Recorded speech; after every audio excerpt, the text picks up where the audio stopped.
Bem, estamos começando mais um episódio do Malta Talks, sempre contando com a parceria dos nossos patrocinadores, a Malta Martins Gestão Tributária, a Mais Capital, e aqui vai uma dica: consulte as opções de investimentos da Mais Capital. Tenho certeza que vão muito além daquilo que está sendo oferecido pelo seu banco. Temos também a Mené Aviation, nosso patrocinador, que oferece fretamento de voos executivos, tanto com aeronaves, com helicópteros, com aviões, jatos.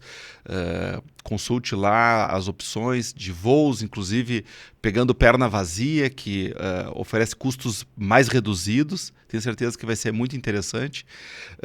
Também o frigorífico Sapé, de Venâncio Aires, que é tocado lá pelo nosso amigo Fritz, pessoa ilustre da região do Taquari, e que está aqui também confiando no nosso trabalho, confiando no Malta Talks. E hoje temos aqui como um entrevistado nesse bate-papo Fernando Conrado, um amigo de longa data aí que nos prestigia, participando desse nosso episódio do Malta Talks. Muito obrigado pela presença. Que é isso, cara. Eu que agradeço. Obrigado pela confiança de sempre, amizade aí, Leandro. Tudo bem? O agradecimento é nosso. Muita honra. E parabéns pelo projeto. Muito obrigado, muito obrigado. O Fernando tem uma história que é inspiradora, né? Para quem quer empreender, está pensando se vai ou não vai, se está faltando coragem.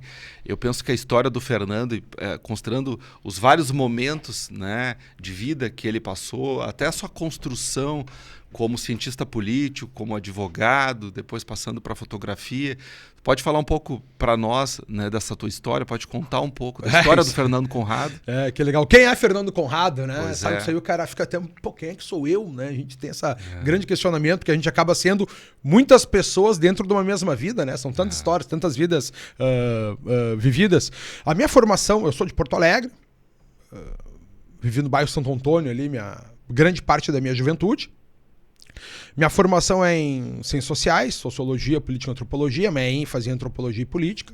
Concomitante a isso, eu fiz faculdade de Direito, fui advogado desde 2001, né? Eu tinha ali 20 anos, depois tenho mestrado em relações internacionais, diversas pós-graduações.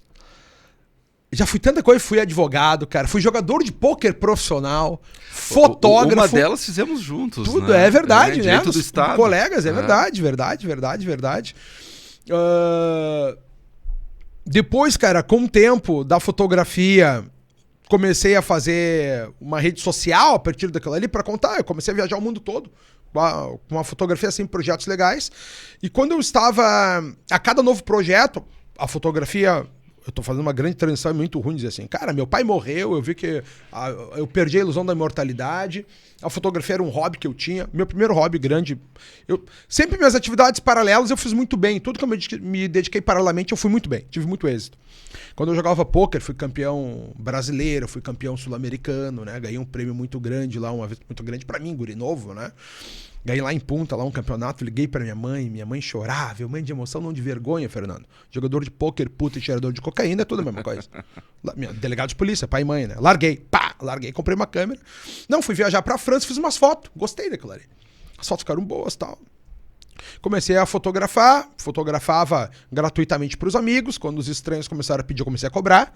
E acabou tomando conta da minha agenda. Comecei a pagar a Car House, o Zafari e a Goldstein, que era o apartamento, o supermercado e o carro, a partir da fotografia. E como a gente não tem como servir a dois senhores, pensei, não, vou ter que abandonar a fotografia, abandonar o direito. E já não era tão edificante mais a vida do advogado. Eu gostava muito de advogar. E eu acabei virando mais um contato comercial. Quando a gente trabalha muita parte tributária, então é mais um amortecedor entre os rochedos que um advogado mesmo, de peticionar, fazer as teses, que eu gostava muito daquela lei da parte civil. Trabalhava com recuperação judicial, tal, sabe exatamente como é que funciona. A gente acaba ficando muito mais atachado ao dinheiro, ao financeiro, ao comercial, do que ao direito, propriamente dito, né? E o direito acabou se transformando numa coisa no Brasil que não é mais edificante trabalhar com isso. Tu tem que enfiar as mãos até os cotovelos na merda e no sangue, e eu não estava disposto a isso. Cara, larguei. O que pensei em largar, meu pai quando eu pensei em largar uma nova vida, eu vou largar, tem pai e mãe, né? Tem um estrado embaixo, é isso. Eu vou sair, vou pro lado do penhasco, se eu não voar, tem uma rede de proteção. Cara, quando eu larguei, 26 de dezembro de 2012, falei com meu pai, olha só, vou largar isso aqui, vou fazer fotografia. Pô, Fernando, agora que tá bom, agora que a sucumbência tá chegando, agora que entrou dinheiro no negócio, agora ficou legal essa história, tu vai largar? Falei, pai, eu vou largar porque eu tenho que é necessário para fazer sucesso, é o que eu me meter na minha vida. E aqui, Conrado, uma pergunta, porque assim, eu não sei se passou pela tua cabeça o seguinte questionamento: será que não está me faltando resiliência? Ou, ao contrário, eu sou uma pessoa corajosa e estou disposto a topar um novo desafio, porque a vida, enquanto eu não tiver prova de uma reencarnação, a vida é uma só. O que a gente sabe qual foi a tua escolha, mas houve essa reflexão? Cara, o ponto assim, eu acho que quando tu fala em reencarnação, tu pode reencarnar sem morrer, né? Tu pode começar uma nova vida do zero. Foi uma reencarnação. Eu comecei uma vida do zero. Morreu um Fernando advogado, nasceu um Fernando fotógrafo. Morreu. E morreu pra sempre? Não, aí que tá, cara. O grande medo do ser humano é perder a si mesmo, né? Tu acha, agora, e é isso, como é que eu vou largar uma profissão? Tá tudo funcionando, as pessoas não têm muita coragem disso. Só que tu não tá perdendo a si mesmo, né? Tá ali a fogueira, tá ali, entendeu? Tu acha que aquela fogueira alta que tu tinha de uma profissão, de uma vida, se extinguiu, mas tu botar a mão naquelas brasas, tu vai queimar a mão, o calor tá ali, então é só tu soprar de novo, abanar, e em 180 dias tu voltou a ser o que tu era antes, porque tu já era essa pessoa. Tu não deixou de ser. O que as pessoas não enxergam, muitas vezes as pessoas têm uma visão mágica, que tu vai ser uma pessoa do caralho, vencedora, rica, poderosa, bonita, lá no futuro, mas tu não enxerga que é tu que tem que se transformar naquela pessoa. Não vai ser automaticamente. Isso é o problema do progressismo que a gente tem hoje. As pessoas acham que o futuro vai ser melhor, automaticamente não vai ser. Como uma dádiva divina. Não, um presente milagroso. Entendeu? Uma dádiva divina, ex machina, né? Não, cara, pior, as pessoas contam com a coragem, com o esforço alheio. Alguém vai achar uma solução. Alguém vai achar uma cura. Pra melhorar a minha vida. Pra todo mundo isso. Cara, o progresso é algo muito positivo. Tá? O progresso, ele é o resultado da coragem e do esforço humano. Tá? Toda a tua felicidade, ela é dependente da tua coragem. Mas não quer dizer que porque tu foi corajoso, tu vai ser feliz. Não, talvez não aconteça. O sucesso é a mesma coisa. Ele é resultado do teu esforço. Mas não quer dizer que porque tu te esforçou, tu vai ter sucesso. Talvez tu te quebre. As coisas funcionam, é assim que funciona a vida. As pessoas acham que não, acham que tudo é muito automático. E aí acabam achando que a mágica vai acontecer. Então, se o mundo a cada dia inventa uma inteligência artificial, nosso mundo não tinha internet, cara. Nós não tinha videogame quando era criança. Depois lançaram videogame, era assim, televisão, videogame. Te lembra como é que funcionava? Né? Um botão só, era o Atari, era um manete de botão. Hoje são 300 botões, os jogos começaram a virar CD. Tu viu a invenção do CD, tu viu a invenção do DVD, tu viu a invenção do Blu-ray, tu viu tudo isso desaparecer. Tu viu o primeiro, como é que a gente chamava? iPod.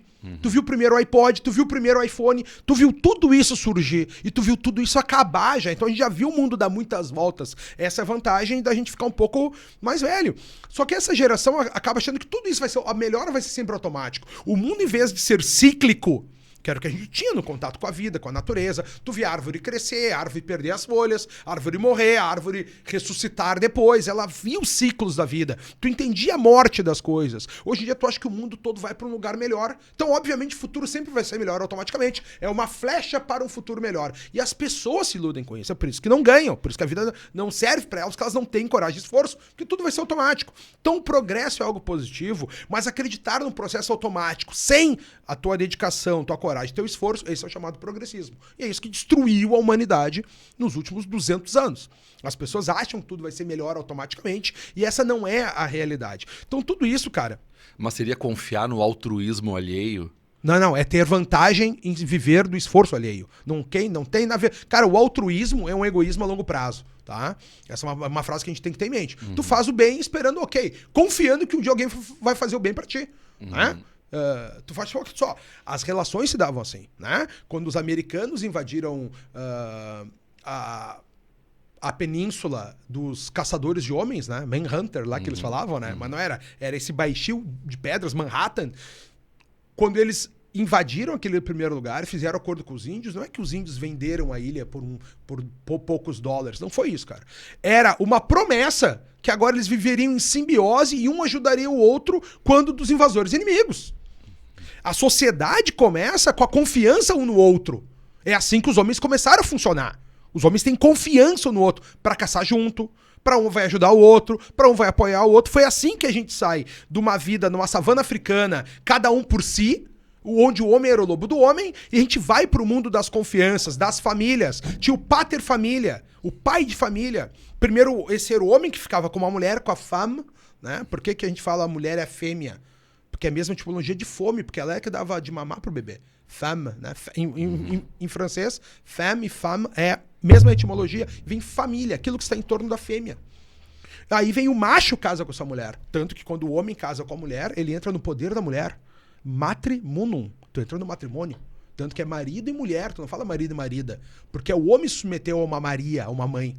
Essas etimologias são muito importantes da gente entender como é que funciona essa grande dinâmica antropológica da história. Então, quando a gente tem esse matrimônio, que o homem tem que cuidar agora desse filho e dessa mulher, e cuidar daquilo ali para que a espécie permaneça, é ali que a gente vai ter agricultura, porque agora tem que esperar nascer um bebê. Cai a sementinha, nasce a sementinha. Deu tempo. Antigamente não dava, quando era todo mundo vivendo na mistura, pró-mistura, pró-miscos, promiscuidade, a gente tava todo mundo perdido. Ali que a gente começa a encaixar e a viver em sociedade. E aí o homem vai pro mundo, vai tentar achar mais valores e proteções para esse núcleo familiar que ele está fazendo acontecer. E aí vira o poder do pai. Paternum, patrimônio. Aí vem o patrimônio. Então, o matrimônio é uma coisa e o patrimônio é outra. E era isso. E aí, no início das coisas, as pessoas, esses homens saíam para ganhar o mundo e eles voltavam para casa. Só que daqui a pouco os limites foram ficando muito longe. E eles começaram a se encontrar com outros homens que também não tinham mais tempo para voltar para casa e perguntar o que a mulher achava. E aí os paterfamílias começam a se relacionar. Vai ver, cara, onde teve civilização foi onde os paterfamílias começaram a se relacionar. Roma, pá. Grécia, pá. Vai ver, cara, vê os índiozinhos do Alto Xingu. Vê se eles se desenvolveram. Esses caras não chegaram na idade da pedra. Esses caras não têm construções de pedra. Esses caras não conseguiram chegar na idade do ferro. Por quê? Porque eles estão na selva. Eles não conseguem ir muito longe. Tu entendeu? Porque a selva é muito desconhecido. Tu vai um pouquinho e volta, vai um pouquinho e volta. Tu não conseguiu chegar num outro... as chances de tu cruzar com uma outra tribo pra manter relações é muito menor. Até porque tu não tem uma visão do horizonte. O medo era muito maior. Esses caras não desenvolveram, meu. Esses caras pularam do mundo da idade do Neandertal. Tô exagerando, né? Mas eles não chegaram na idade do bronze, não chegaram na idade do ferro. Eles não têm instrumentos de ferro. Não acharam ouro, esses nossos índiozinhos aqui. Tá? Com todo respeito às comunidades indígenas. Minha família é bugre. Minha mãe é bugre. O cemitério dos bugres, é o nome do cemitério da minha família. Então eu tenho lugar de fala. Mas tu não pode falar. Eu tenho lugar de fala. Eles acabam não desenvolvendo. Eles saíram de lá, cara, pro mundo da Hilux e do iPhone. Tu compreende?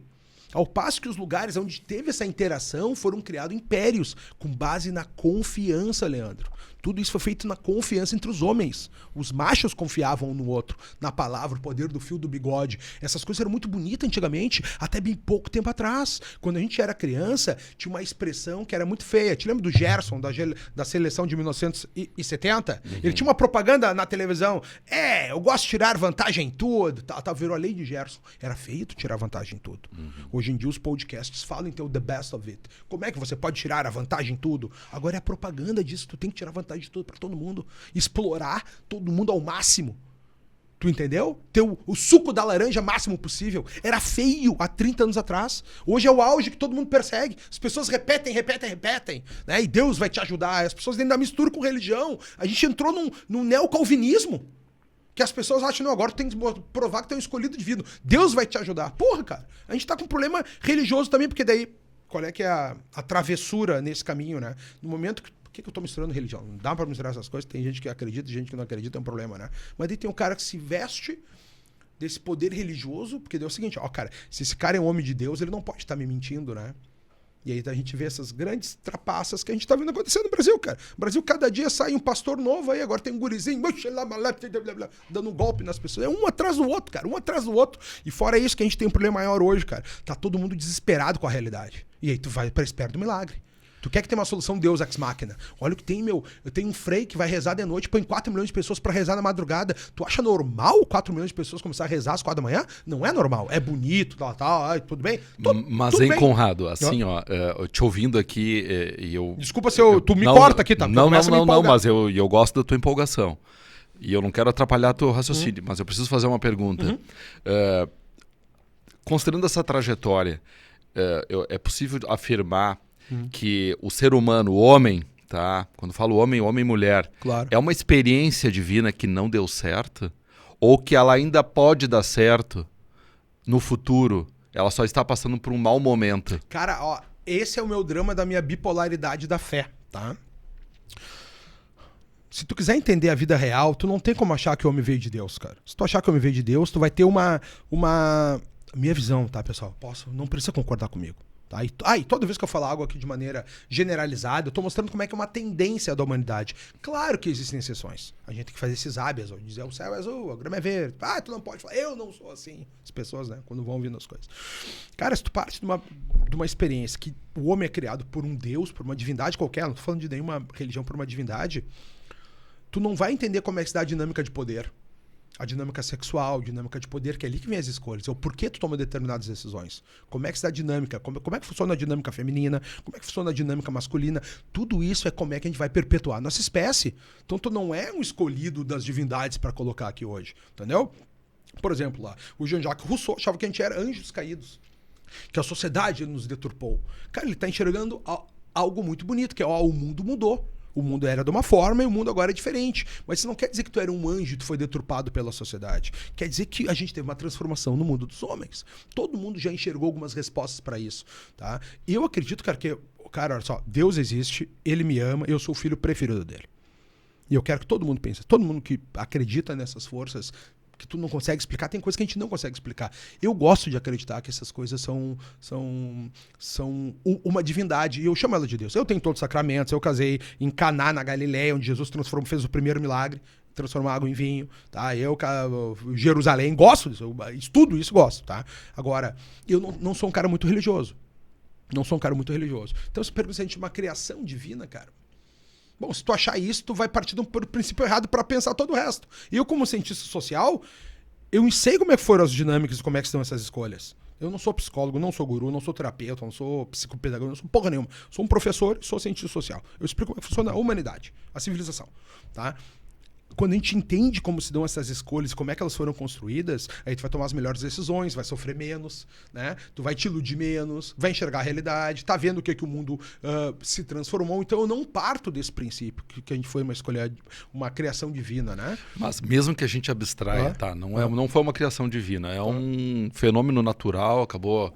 Né? Que eu não sei surgindo a espécie humana. Eu não sei de onde olha só, eu não sei de onde é que veio, não sei como é que foi, e consigo viver com essa dúvida. Consigo viver com essa ignorância. Tem gente que não consegue. Não, eu preciso de uma explicação. Cara, eu não preciso.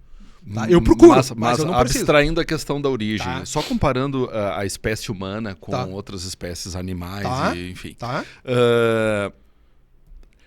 Ela muda de comportamento ao longo da sua história. Claro, né? claro. Diferente, por exemplo, se tu pegar os golfinhos, será que eles se comportam diferente hoje daquilo que era o comportamento deles lá 100 anos atrás, há 200 anos atrás? Entendi. A espécie humana é diferente, ela muda esse comportamento, enfim, a maneira dela se organizar é diferente, os hábitos mudam. Ela altera até mesmo o ambiente onde ela vive, né, de maneira... muitas vezes dramática. A questão a saber é o seguinte, para onde nós estamos indo? Há ainda a possibilidade de se imaginar que, apesar de vivermos um momento onde se questiona até mesmo se o homem não vai acabar com a sua própria espécie em razão do seu comportamento, né? Mas a expectativa conradiana aqui, entre aspas, a respeito da evolução do homem na Terra. Nós estamos indo para melhor ou para pior? Né? Cara, assim, ó, a resposta que eu entrego a isso, acho que a gente sempre está indo por melhor. Foi o que a gente viu nos últimos tempos, a gente está sempre indo por melhor. Hoje eu tenho um iPhone, falar na internet, eu consigo falar com a minha mãe por vídeo aqui, ó. Minha mãe não fala direito. Se eu não tivesse um vídeo, eu não conseguiria falar com ela. Quando a gente era criança, nem nos Jetsons tinham isso. Te lembra quando os filmes dos ricos na televisão, o cara tinha um carro, tinha um telefone? A TV era de tubo de imagem, nos Jetsons. O cara falava por TV. O cara no carro, o rico do filme dos anos 80 e início dos anos 90, ele pegava um telefone para falar no carro, com fio. Olha como esse cara era rico. Cara, olha o que tem hoje, qualquer pessoa tem isso aqui, ó. um centro de entretenimento na mão, um centro para nos assistir aqui, qualquer lugar do mundo. Eu moro na Itália, gravo na Itália e transmito pro mundo todo. Então, olha que a gente tem. A gente tem hoje uma válvula que se entupir teu coração, eles colocam uma molinha dentro, expande, tu consegue viver mais. Troca transplante, tira de um e põe no outro. Mágico, a gente sempre vai pro melhor em relação a isso. O problema do ser humano é que a gente sofre cada vez mais por não entender como se dá tudo isso. Quando tu entende, cara, antigamente, o sentido... assim, eu não quero voltar tão longe, se a gente voltar... A espécie humana tem 300 mil anos, tá? A civilização tem 10 mil. A gente teve muitas mudanças. Tudo por causa disso, das escolhas sexuais das mulheres. São elas que mandam, são seletoras sexuais da espécie. Os homens tentam encaixar no que as mulheres querem. Então, todo mundo muda conforme as mulheres têm expectativas. Entendeu? As mulheres tinham expectativas, um homem para ter a melhor genética e alguém para fazer o seu sustento. A gente se desenvolveu enquanto humanidade para entregar um único homem com esses dois lados. Entendeu? Com a parte que esteja o melhor desse espectro. Todo homem tem 2 espectros dentro de si, que a gente convencionou chamada na antropologia biológica, espectro alfa e espectro beta. Tá? No espectro alfa é isso, é a coragem, é a liderança, é a inteligência. A inteligência, tecnicamente, é a capacidade de resolver problemas, é a audácia. Né? As melhores mulheres são dos homens mais ousados. Não é verdade? Porque os mais ousados tinham chance de ter as melhores fêmeas. Por outro lado, dentro do espectro beta, a gente tem o afeto. Né? Como é que é o afeto? Quando aquele primeiro homem fica no poder da mulher, se submete a uma mulher para ter uma cria, porque o alfa tá espalhando a semente com todo mundo. A escolha de perpetuação da espécie dele é espalhar a semente com o maior número de fêmeas e um percentual vai morrer, um percentual vai durar, minha genética vai adiante. Já esse beta, ele não tem acesso a fêmeas. Ele vive de escassez sexual. É uma ou outra que sai com ele. Ele tem que fazer que aqueles bebês durem. Entendeu? Só que acabou o quê? Que esses bebês que saíam desses caras, eles carregavam uma característica genética dele. Por quê? Porque ele tinha esse mais cuidado com ele. Não é que vem a palavra afeto. Ad factum. Aquele que é feito igual a mim. Eu olho bem, pô, ele é parecido comigo, vou cuidar. E é assim que a genética vai adiante, porque esse que não morria, aquele lá vai espalhando e vai do alfa, então, ela acabou sendo menos promissora do que a dos beta, em razão dos cuidados que teve. São dois estilos. Por exemplo, cara, ninguém fala sobre isso, né? O Charles Darwin, a gente fala da origem das espécies. Né? Mas tem um outro livro dele, cara, que é a seleção sexual. Tem a seleção natural e tem a seleção sexual. Né? É um outro livro, de 1871, se eu não me engano. O livro da seleção sexual, que ele diz que tá aí todo animal quer transmitir sexo com o maior número de pessoas possível. Tá aí o pavão. Por que o pavão tem aquele rabo? Se aquilo ali é um risco para os predadores. Né? Sim, mais atrapalha ele. Mais atrapalha ele dar uma guerra do que outra coisa, porque aumenta a chance dele reproduzir. Então ele corre mais risco de morte para tentar reproduzir mais. Entendeu? São escolhas que as espécies fazem, até nós. Tem pessoas que têm determinados estilos. E os homens fizeram isso. Só que o que acaba acontecendo, cara?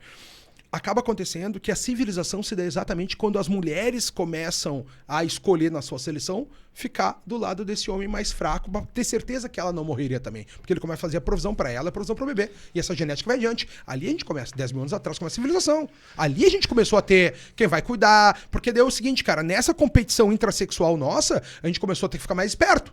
Os gordinhos ficaram espertos, né? Os baixinhos ficaram engraçados, entendeu? O cara que era meio desconectado ficou um nerd. E a gente começou a crescer para entregar o que as mulheres queriam. Então essa grande entrega, cara, era o cavalheiro. Tecnicamente, eu chamo de keeper, né? O mantenedor, essa figura que tinha dentro dele esses 2 espectros. O espectro da audácia, da coragem, da força, da liderança. E o espectro do afeto, da atenção, do cuidado, do companheirismo, da confiança, do manter a palavra. E essa foi a figura que nós tínhamos até então. Esse mundo começa a mudar, cara, quando as mulheres têm uma mudança. Daí a gente pode seguir para outro caminho, que vamos voltar pro teu, que o teu é mais legal. Mas qual é que é, meu? A pílula anticoncepcional. Ali as mulheres começaram a postergar esse momento da maternidade. Quando ela posterga, ela começa a escolher cada vez mais os machos melhores e não tem um limite infinito para essa hipergamia feminina. Hipergamia é a nossa capacidade de escolher o melhor parceiro sexual para ter filhos, tá? Mas olhando pela perspectiva atual da civilização, tá? O macho alfa é o porra louca e o beta é aquele que fica em casa cuidando dos filhos? Não, mas... É que tá, meu, a gente tem as duas coisas, tá? Esse mundo, a gente tinha a figura do Keeper que os dois não eram acessíveis. Tu não podia sair com um galã de rodoviária. Né? Era feio de sair com um galã de rodoviária. E tu não podia sair com um cara muito fraco. O cara que não trabalhasse era uma vergonha. Não é verdade? Era uma vergonha. Hoje os caras estão jogando videogame, Leandro, em casa. E tá tudo bem. As mulheres estão brincando de bebê, newborn, aí, reborn, retardada mental. Pega a lista dos livros mais vendidos do Brasil, 2025. Livro de colorir para adultos. Um primeiro, segundo, quarto, acho que dos 14 primeiros, 6 são para colorir. A gente tá vivendo um mundo de idiotas. Qual é a grande vantagem disso? Que eles não vão reproduzir. É só uma questão momentânea. Enquanto me pergunta como é que vai ser o futuro, os idiotas não vão reproduzir. Esses idiotas não vão reproduzir mais. Só que o grande problema é que esses idiotas, muitas vezes, são os melhores filhos que nós tivemos. É os filhos do cara que foi rico, do cara que estudou, do cara que tinha condições de fazer sobreviver e não precisar trabalhar.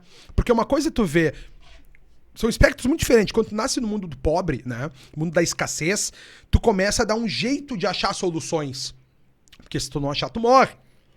Né? Então a gente começa a ter grandes melhorias por conta disso. Pessoas começam a achar soluções melhores. Que o Brasil é o país da gambiarra, né? É tu achar soluções para as coisas, resolver problemas. Já no mundo dos ricos, a gente também tem algo muito bom, que a pessoa nasce em abundância. Então ela não precisa preocupar em como é que ela vai comer, o que ela vai se alimentar. Ela começa a pensar, como é que eu consigo resolver problemas da maneira mais estética possível? Por exemplo, o design nasce disso. É uma solução apresentada de maneira estética. Então a sociedade evoluiu para a gente ter exatamente esses dois lados. Então se tu pergunta... E por que eu vinha para a reprodução... para essa questão da mulher passar, porque isso tu vai... O que tu tá me perguntando, a resposta é essa. Nós chegamos num mundo que a mulher pode postergar cada vez mais esse momento, tá? E escolher melhor o seu companheiro. Escolher melhor o seu companheiro. Deveria ser esse o propósito, né? Só qual é o problema que a gente tem? A gente vive no mundo do romantismo. As pessoas querem casar por amor, né? Quem casa por amor é pobre, tá ligado? Rico faz merge and acquisitions. Eles fundem patrimônios. O meu reino, vou fundir com o teu reino. Casa os dois. Né? Tu tem tuas terras lindeiras com a minha? Casa os dois. Faz o patrimônio maior. Era assim que a vida sempre foi. O pobre, ele tem essa visão do romântico. Do romântico. Aí eu vou escolher alguém que me ame. Como é que os convites de casamento? Eu sempre trago esse exemplo que é muito claro. Tu casaste, né? Tu tem um convite de casamento. Como é que era o teu convite de casamento? Viu o que é escrito nele? É os pais convidando. Ponto final. Alguém escolhia com quem tu ia casar. Alguém ajudava tu pensar. Pessoas que se amavam, que te amavam, que eram preocupadas contigo, te ajudavam a enxergar o futuro. Hoje em dia tu já não tem mais... Era um crime tu fugir pra casar com outra pessoa. Só os idiotas faziam isso. Os burros. Ou os que não tinham condições, os iludidos. Esses saíam fora. Então, qual é o problema do mundo, cara? As mulheres começaram a postergar cada vez mais esse momento da gravidez, o momento de achar um parceiro. Porque agora, se eu não posso achar um parceiro até infinitamente, o sexo tá fora da reprodução, eu posso transar como eu quiser, eu não preciso escolher alguém agora, eu posso testar mais machos. E só que o tempo vai passando, a fertilidade da mulher também. Elas parecem que não enxergam. Tem um muro ali na frente. Tu compreende? Agora, qual é o problema que a gente teve com isso, cara? O cara que era aquele cavalheiro lá do início, ele foi feito pra chamar mulher, ter filhos, cuidar, trabalhar, sustentar a casa. Ele foi criado pra isso. Foi uma melhora aí. Você entende que tudo que o homem é porque a mulher quis assim? A mulher é a seletora sexual da humanidade. Sim. Todos nós encaixamos no ideal que elas tinham. Então nós somos de uma geração que a gente foi criado pra isso. Eu tenho que ser um cara vitorioso, um cara foda. O homem não... Quem foi que te falou o homem não chora? Tua mãe, porque ela sabia que se fosse um beta, tu não ia ser escolhido. Se fosse um fraco, tu não ia ser escolhido pelas mulheres. Seria trocado. Então, a ideia do macho protetor. Isso aí, do protetor, do provedor, o keeper. Essa figura que eu chamo antropologicamente keeper, tá? Que era o cavalheiro, gentleman, né? Esse cara que cuidava das coisas. Ok, esse cara agora não tem mais fêmea pra ele, porque agora as mulheres estão dando pra todo mundo, dando pros amigos, dando pra toda... Não sobra homem pra esse cara, sofre mais. Sobrou mais mulher pra quem? Pros galãs de rodoviária, entendeu? Pros galãs de rodoviária. Então essa figura desse homem, ele tá entregando o que a mulher quer. Ok, se a mulher tá dando só pros caras que são mais aparentemente alfas, porque as mulheres não dão... A busca da mulher é dar pro alfa, tá? Olha só, isso é bom. Foi assim que a gente evoluiu enquanto humanidade. A gente saiu das pedras e vive no mundo do iPhone hoje, por conta disso. Só qual é o problema, cara? Antigamente a mulher queria sair com... Ela via esses caras que eram mais alfa, o bad boy, o fortão, o cara que se arriscava nos esportes radicais, no surf, tal. Pô, o surfista, o bad boy, o cara do jiu-jitsu. Esses caras eram sempre os caras vistos primeiramente como os vencedores, porque eles tinham o que era audácia e coragem, que as pessoas que eram mais audaciosas tinham mais resultado. A coragem, o sucesso, a felicidade provém da tua coragem, do teu esforço. Então isso aqui era um fato signo que tu poderia alcançar aquilo. Mano, era certeza. Os pais ajudavam. Olha só, minha filha, esse cara, o pai dele não deu muito certo. Ele fazia isso também. O pai dele não foi lá o cara vencedor, o respeitado pela sociedade. Então esse cara exclui, minha filha. Vamos procurar um outro cara. Era assim que funcionava. As mulheres pararam de ouvir os seus pais. Elas pararam de ver o feminismo, né? Todas as coisas. A emancipação feminina é algo muito positivo. Mas tem efeitos colaterais. Um deles foi esse, entendeu? Achar que agora tu pode escolher sozinho as coisas. E aí porque as mulheres têm essa capacidade também de não entender muito bem. Olha só, o homem raciocina melhor que a mulher. Sai do ponto A pro ponto B direto, uma linha. A mulher racionaliza melhor que o homem. Ela chega a conclusões mais rápido que o homem para determinadas coisas, porque elas foram treinadas geneticamente por todo o período a coisas imateriais, tom de voz, timbre, modo como tu fala, pra onde é que tu olhou, micro expressões que nós, homens, não conseguimos perceber. Então elas racionalizam melhor, tu compreende? Só que nesse período de racionalização, podia levar a erro. Então elas pegavam esses caras que tinham esse espectro, num primeiro momento da juventude, de macho, e não iam entregar nada positivo lá. E acabaram sendo iludidas com essa impressão de uma futura competência, que não tinha. Então o que elas começaram a fazer? Começaram a estudar com o bad boy, tinham um filho com o bad boy e eram abandonadas. Hoje em dia, 43% dos lares da nação são de mães solteiras, mulheres abandonadas, filhos criados sem pai. 43% dos lares da nação. Só que para chegar no dia que foi 43, no dia foi 42, foi 41, foi 40, foi 35, foi 30, foi 20, foi 10, foi 1%. A gente se perdeu lá atrás 1%. E essas mulheres começaram a reproduzir, começaram a ter um filho, filho criado pela mãe. Mãe não foi feito para criar filho. Quem cria um homem, quem cria um ser humano vitorioso é um pai. Porque a mãe nasce para proteger o filho, botar embaixo das asas. O pai nasce para tirar debaixo das asas. Era essa a dinâmica. Agora, essa figura que a mulher quer, agora, vale a pena para ti ser o trouxa que paga as contas de todo mundo ou vale a pena ser o comedor que pega todo mundo? Vale a pena pro cara ser o comedor que pega todo mundo. Então hoje os caras começaram a investir em quê? Eu vou investir naquilo que come todo mundo, que eu posso espalhar minha semente, como era lá na promiscuidade do tempo da pedra. E o que é isso? Vou só fazer... A gente tá vivendo um retrocesso, então. Retrocesso total, mas tem um custo, que é o custo que eu vou falar depois. A gente tá entregando o que as mulheres querem. Então os caras começaram a fazer o quê? Eu vou tomar bomba, vou fingir que eu sou mais forte, vou usar coisas falsas pra parecer signo de riqueza pras pessoas. Tu entendeu? Eu vou... Tu não se preocupa mais em ser, nem ter. Tu procura em parecer ter. Tu aluga as coisas, tu anda no jato alugado, tu tira foto no jato, pra parecer que tem mais dinheiro que tem. Pra parecer mais tem, pra ter mais acesso às fêmeas. Porque as mulheres vão querer sair contigo. Agora, olha a loucura que se tornou a sociedade. A mulher sai com pretenso alfa, que ele não é, ele tá fingindo ser. Vai pra academia, toma hormônio. Ele quer parecer que ele é mais, que ele é, pra ter mais acesso às fêmeas. A mulher sai com ele. Tira um filho.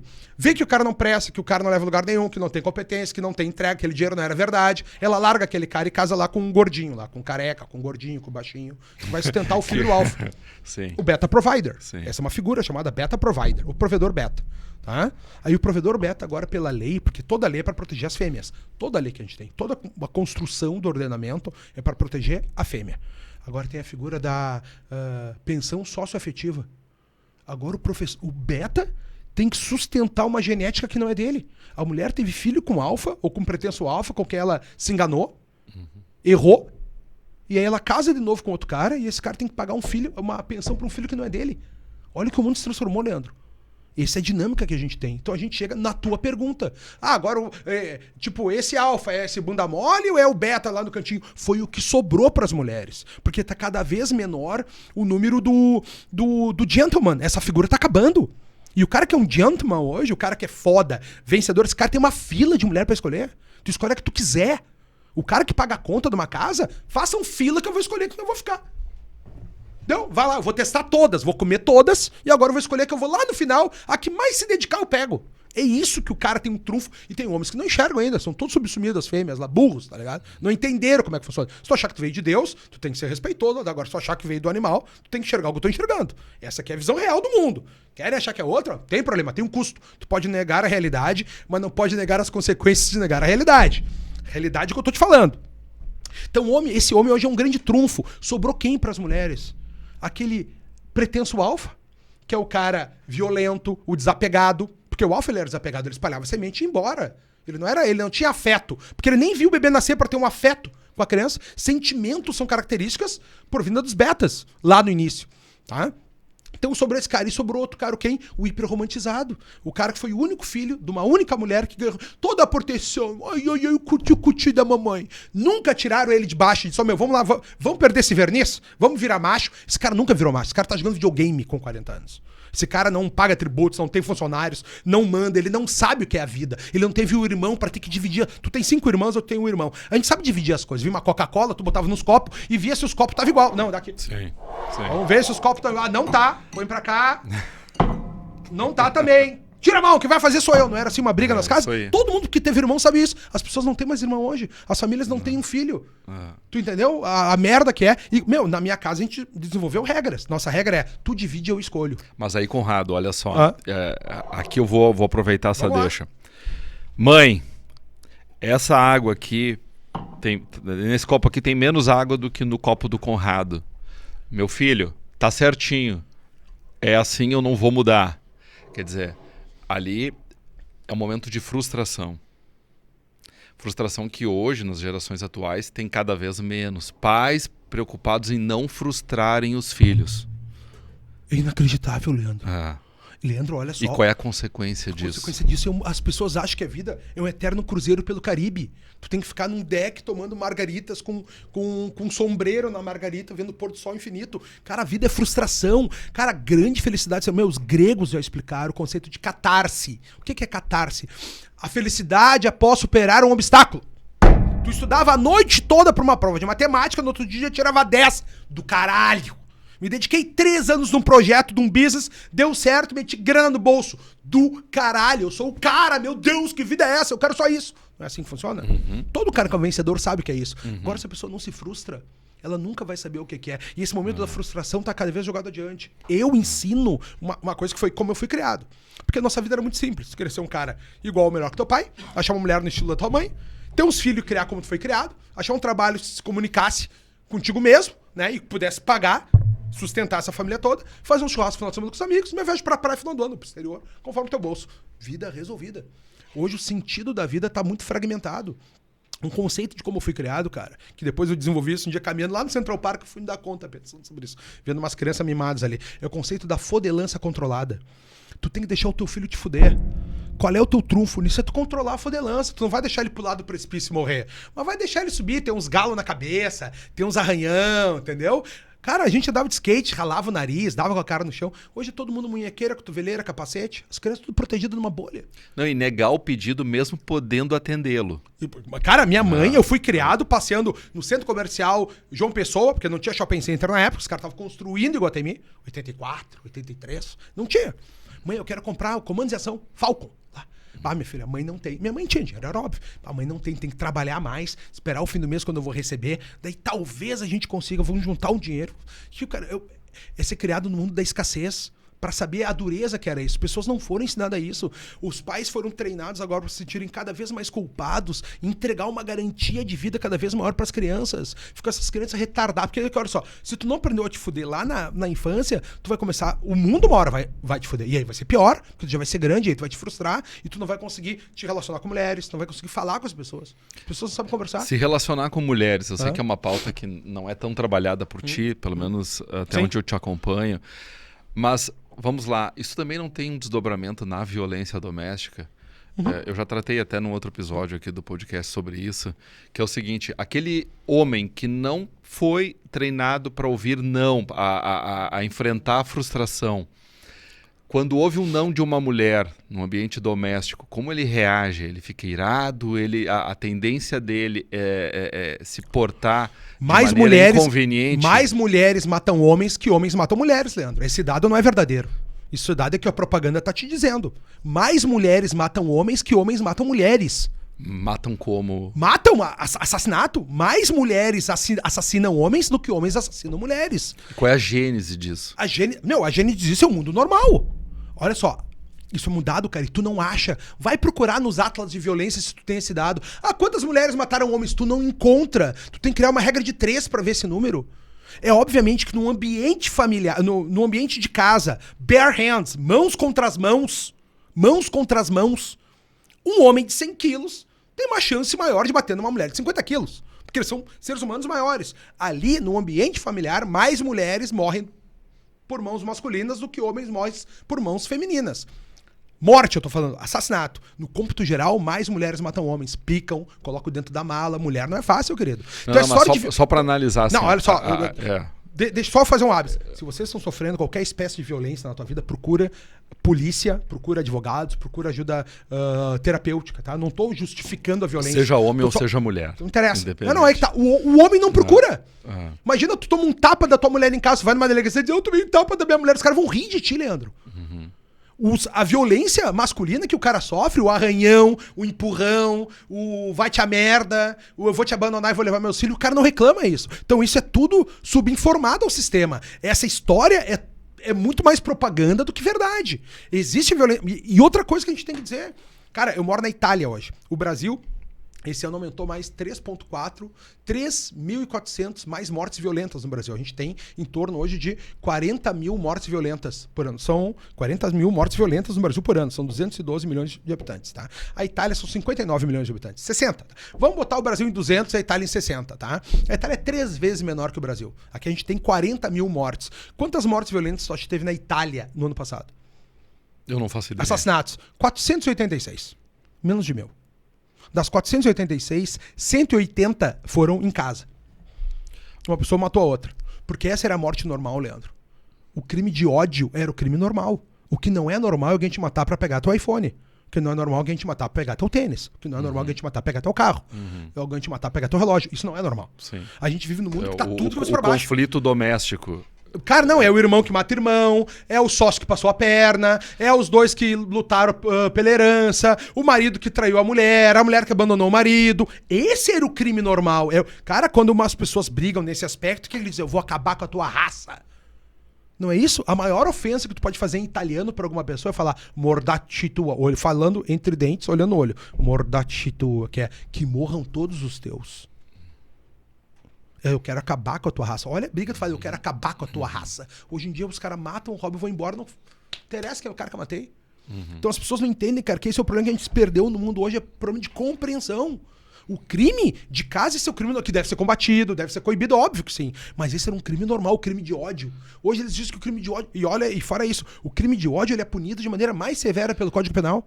Né? São agravantes quando tu mata por motivo fútil. Mas Conrado, tudo isso já existe, cara. Independente de quem mata mais, se é o homem que mata mais a mulher ou a mulher que mata mais o homem. Mas esse dado tu nunca ouviu, né? Não, ninguém ouviu aí. Procurem, tu não vai. Cara, tu não vai achar. Procura o número. Número absoluto de quantas mulheres mataram homens. Tu não encontra esse número. Por quê? Porque a propaganda não serve de contar isso. O mundo é todo feito para proteção das mulheres. Vamos seguir o assunto aqui. Eu acho. Vamos confiar na tua informação aí.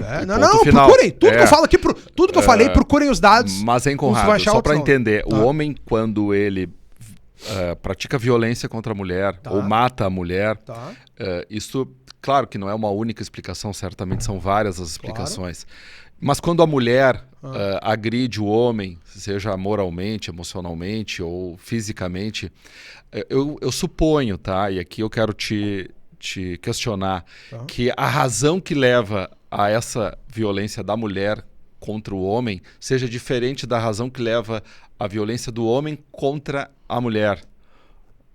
Cara, eu não sei se tu tem essa reflexão. Cara, assim, ó, eu tenho e vou te falar por duas coisas, tá? Agora aqui, pessoal, de novo, tudo que eu tô falando pra vocês de maneira generalizada, verborrágica, isso é uma tendência da humanidade. É óbvio que existem exceções, tá? Caso de traições, tá? Homens e mulheres traem na mesma proporção, cerca de 70%. Mulheres 70 baixo, homens 70 alto. Traições, tá? Todos traem nessa proporção. Uns mais, outros menos. O homem trai, tem sexo com uma outra mulher e volta. 70% dos homens traem. 70 alto. Sim. 79, 78. Mulheres 72, 73. Entendi. Ambos traem na mesma proporção. Tá? Ou seja, a maioria trai. A maioria trai. A maioria tem um caso de infidelidade na vida. Todos. Tá? Isso aí. Preparem-se. O homem sai, tem um relacionamento extraconjugal e volta pra parceira. Essa traição masculina. A mulher tá testando o próximo macho. Ela sai, testa, melhorou, ela ejeta esse homem. Tum, fora. Tá? O homem nunca vai ser amado como ele desejava ser amado. Tá? Quem te amou na tua vida foi tua mãe. Ela te amou. Ela estava disposta a morrer por ti. Tá? O amor é morrer pelo outro. Né? Tu nunca viu um caso... E toda vez que eu falo algo de maneira generalizada, eu estou mostrando a tendência da humanidade. Tem que falar para as pessoas não entendem uma coisa óbvia dessa. Tem que falar. Hoje o mundo, né? Sim, vão ter sempre as histórias de exceção. Falando com os Homer Simpson lá, tá? Tem exceções. Tu nunca vai ver uma mulher que pulou na frente do marido para tomar... me mata ele no meu lugar. Nunca viste isso. É sempre o homem que pula na frente. As mulheres, lá, os gentlemen foram criados para isso. Foi criado mulheres e crianças na frente. Então foi criado para isso, para elas passarem na frente, sempre ter a preferência. Isso foi como a gente respondeu aos anseios femininos. Nosso objetivo, elas são seletoras sexuais. Então não tem essa mulher que morre pelo homem. O amor é morrer pelo outro. Tu tá disposto a morrer pelo teu filho, tá disposto a morrer pela tua mulher, tá disposto a morrer pela tua mãe, tu tá disposto a morrer por eles. Pra ir pra guerra. A mulher não vai pra guerra. A mulher prefere sair com os inimigos que ir pra guerra. Entende? É o que tu viu. na França invadida, na Polônia invadida. As mulheres preferem sair com os inimigos, se submeter ao novo macho forte, do que ficar com o fraco. É o desenho. E foi assim que a humanidade evoluiu até os dias de hoje. Ou seja, cara, tem dores diferentes aqui, tá? A mulher acaba sendo violenta com o homem para não perder uma proteção financeira, status, entendeu? Ela mata o cara. Não, o cara, eu quero me separar. O cara, ele mata a mulher mata o cara, pica. Meu, a mulher do York picou o cara, brother. É difícil ver um homem picar uma mulher e botar numa mala. As mulheres são muito mais ardidas nisso aí do que o homem, entendeu?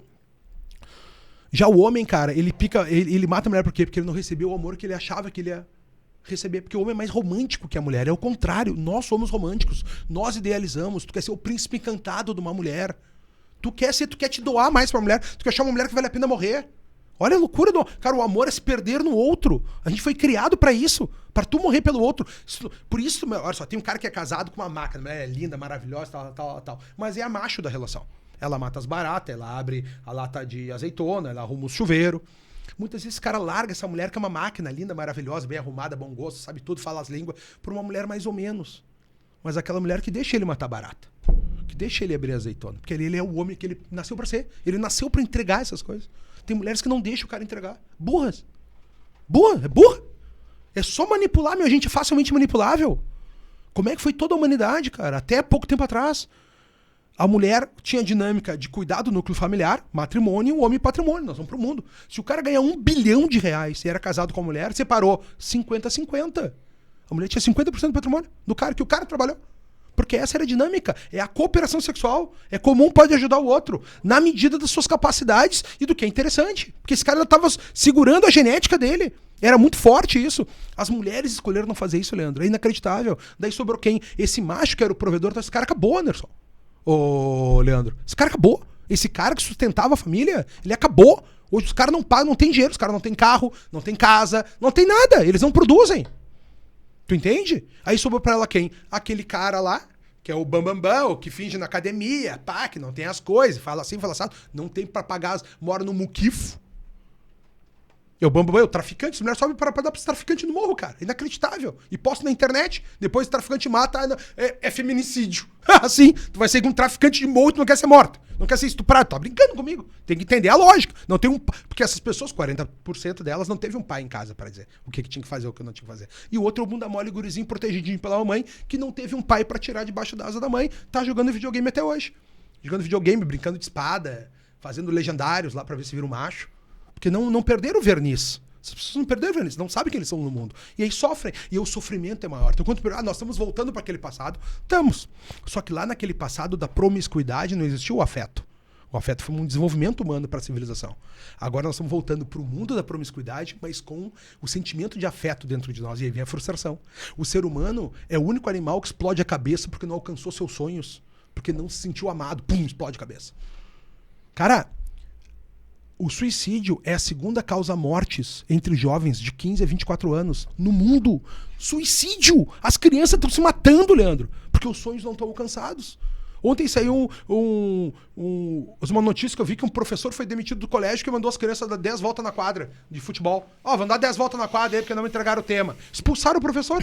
Quantas vezes na minha aula de educação física começava com 10 voltas na quadra? Isso também não tem relação, sempre se falou na ditadura da beleza, né? As pessoas, para poder integrar, para poder participar de determinados grupos, precisam ser belas. Né? Para serem admiradas, precisam ser belas. Para serem aceitas como amigas, precisam ser belas. Facilita muito ser bonito, né? Eu não sei como é que é essa fase. Eu gostaria de ter essas facilidades. Cara, a melhor profissão que tem no mundo é ser mulher bonita. As pessoas pagam tua comida, querido. Pagam teu banho, pagam teu tratamento. Mulher bonita, melhor produto que tem no mercado pode ser. É o azar do homem que tem que trabalhar para sustentar. Só que a gente tem que lutar para ter acesso às mulheres bonitas. O que eu quero acrescer é o seguinte: nós vivemos hoje uma ditadura também da felicidade. Ou seja, as pessoas postam nas suas redes sociais momentos felizes. Só? O que faz momentos felizes, né? Dentre outras coisas. Mas é só isso. Isso. Só isso, concordo. E geram em quem está acompanhando um sentimento até de, poxa, talvez eu seja então infeliz, talvez a minha vida não seja tão boa. E de todos os outros ela é muito boa, porque todas as pessoas que eu sigo, eu vejo elas felizes. Então, isso pode, em alguma medida, gerar um estado de depressão. Cara, Que, num estágio mais agravado, pode levar ao suicídio. Tu vê essa conexão? que tá, olha só, o mais legal dessa nossa conversa é que a gente tá falando uma filosofia, isso aqui é filosofia profunda que a gente tá falando. Eu só falo num jeito muito direto. As pessoas não leram, não estudaram, não sabem nada, não leram as coisas, não falam as línguas, não viajaram, não fizeram as coisas, não sabem. Tá? Então eu tô falando, tudo isso que eu tô falando, isso aqui é a filosofia mais profunda que tem. Vou responder o que tá me perguntando. As pessoas têm um grande problema na vida.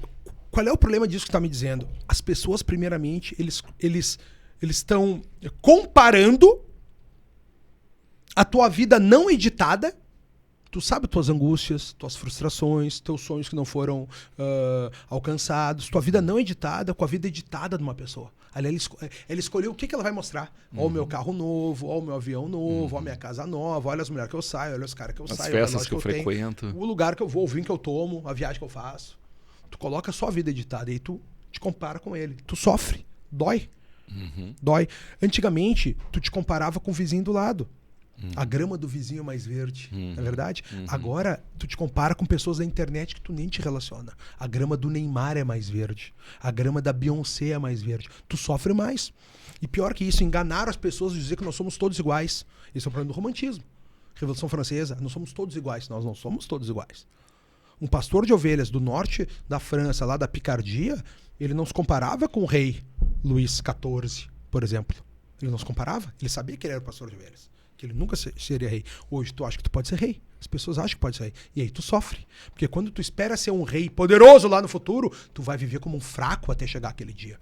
Quando tu acha que vai ter o corpo perfeito lá no futuro, tu vai viver como um feio até chegar aquele dia. Se tu acha que vai ser um rico, bilionário lá no futuro, tu vai viver como um pobre até aquele dia. Então é sofrimento na tua vida o tempo todo. As pessoas estão colocando mais sofrimento na sua vida. Quando a gente falava da catarse, da superação, das dificuldades, isso era uma expressão que tu aprendia e tu te habituava a fazer isso com coragem e esforço. Foi assim que a filosofia clássica grega nos trouxe até os dias de hoje. A gente se perdeu nesse mundo romântico que, o que eu sinto importa. Tá todo mundo cagando e andando porque tu sente. Quando vem a psicologia dizer, quais são os teus problemas? Cara, tá todo mundo cagando pra isso. Nós não estamos nem aí pros teus problemas. E as pessoas começaram a viver de, eu preciso analisar meus problemas, preciso saber quem eu sou, preciso fazer tal coisa. Tu vive num narcisismo, tu vive cheio de si mesmo. O que é depressão, a tristeza que tu falava? É uma pessoa cheia de si mesma. A tua grande vida começa quando tu serve aos outros. O serviço é a principal forma de encontrar sentido na vida. Servir. Olha como é legal. Eu digo sempre, cara, eu gosto muito de assar churrasco. Cara, quando eu asso churrasco, eu nem como. Eu gosto de ver os outros comer. Eu também. Como é que fica? Todo mundo que serve faz isso. Olha o poder do servir. É quando tu começa a te perder no outro, deixar de comer para os outros comerem que tu é feliz. As pessoas não entendem, cara, o servir. O pertencer, ter um grupo de amigos. Onde fui jantar com meus amigos, vinho bom, comida boa, assou pra nós, coisa. Ficou ali batendo papo. Legal, cara. Pertencer, ter um grupo do colégio, grupo do futebol, grupo da faculdade, grupo da academia, grupo do beach tennis, o que tu quiser. Tem um grupo de amigos. Você pertencer, achar que tu não tá sozinho no mundo. Porque é o que eu falava dos irmãos lá. A pessoa, quando tinha um irmão, tu sabia que tu não tava sozinho no mundo. Poderia dar briga, não sabia quem era o outro. Tu só sabe quem tu é, porque como é que tu vai saber quem... Porque qual é o problema disso? Comparar uma vida editada com a tua vida não editada. É que tu não sabe mais quem tu é hoje em dia. Tu sabia quando tu era quando te comparava com o outro. É tu te comparando, nós vamos dizer, eu sou mais gordo que o Leandro. O cabelo do Leandro é mais branco que o meu. Mas ele tem mais cabelo que eu. Ele tem barba, eu não tenho. Será que ele tá... O que ele tá usando de creme no rosto que ele tá mais jovem que eu, se ele é mais velho que eu? A gente tá se comparando. Eu sei quem eu sou quando eu me comparo com o outro.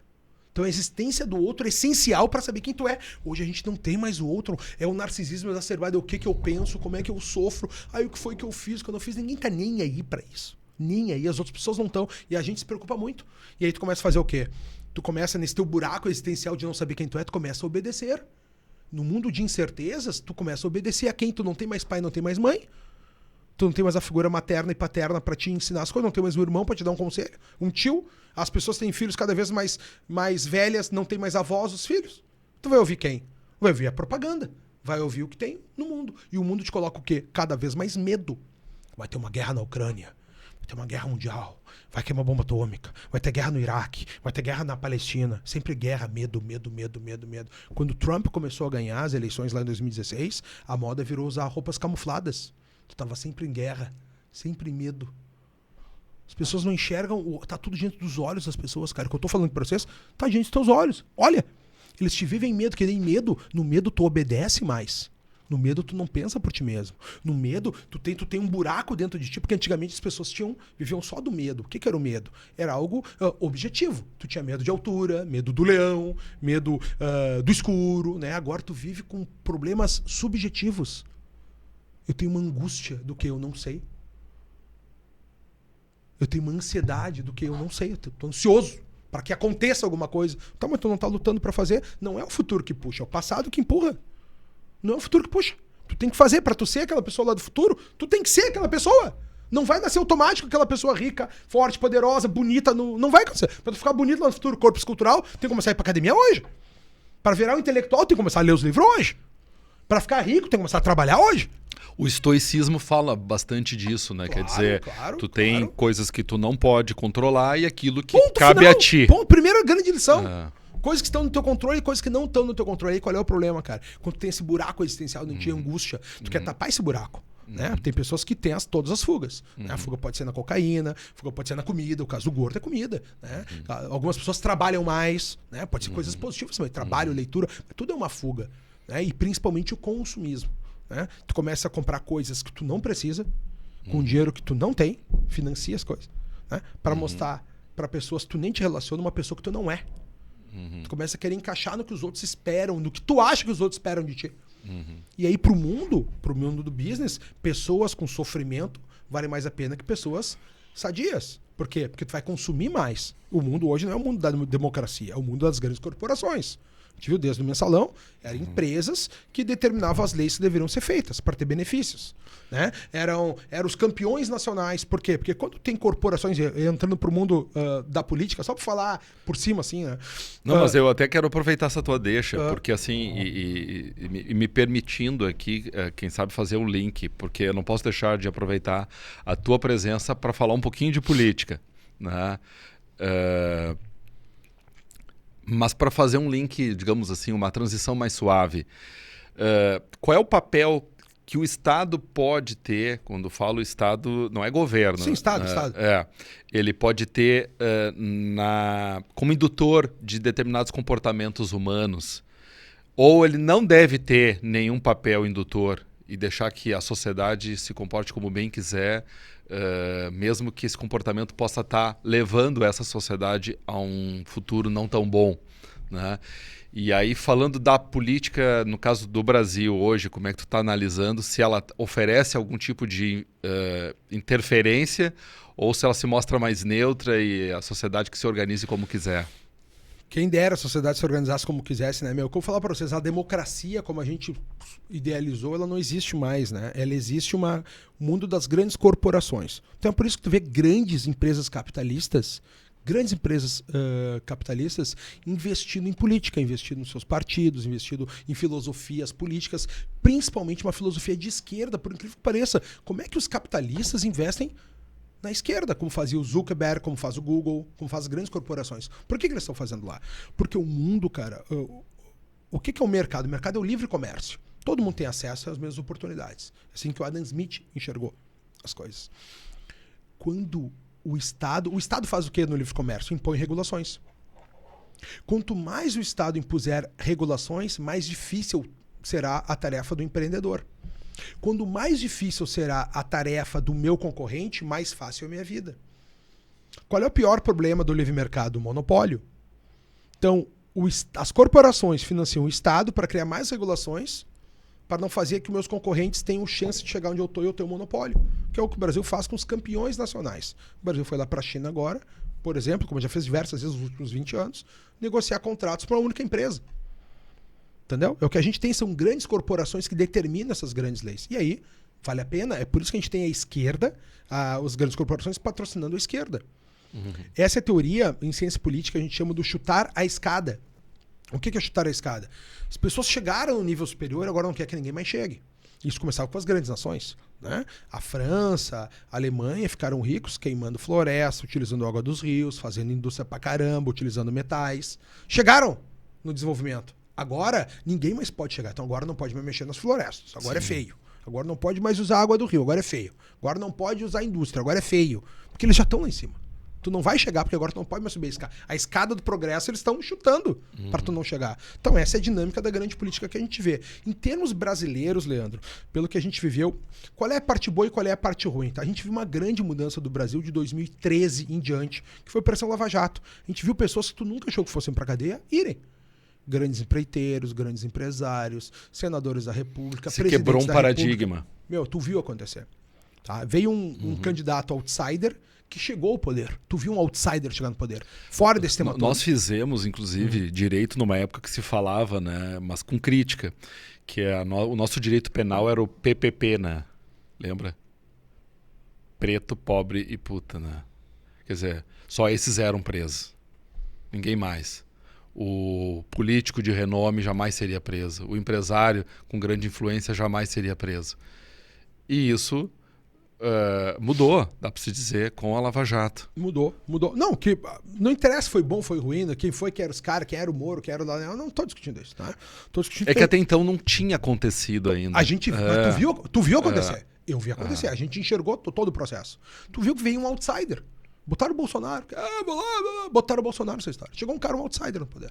E tu viu como o sistema todo se reestruturou, ninguém solta a mão de ninguém. Te lembra? Para tirá-lo do poder e não deixar. A gente teve uma eleição desequilibrada no Brasil. Não tô dizendo que teve fraude nele. Não tô nem chegando nesse ponto. É o seguinte, ó. Tinha um lado que não podia se manifestar. Contas foram apagadas, pessoas foram perseguidas, tal, tudo isso aconteceu. Para o sistema se reorganizar. O sistema tirou pessoas que estavam presas da cadeia por corrupção e botaram no poder novamente. Então, hoje em dia, esses mesmos caras do executivo continuam te roubando, né? Tu não tem para quem reclamar do judiciário, porque eles botaram o executivo no poder, trouxeram ele no poder, e todo o nosso aparato legislativo tá só esperando a sua vez quando é que eles vão morder a história. Então também não fazem nada. Então tu não tem para quem reclamar isso aqui. Então acho que a gente vai ter momentos muito duros no Brasil durante muito tempo ainda, tá? Eu saí do Brasil exatamente por isso. Eu enxerguei lá atrás, né? Tu pode negar a realidade, mas não pode negar as consequências de negar a realidade.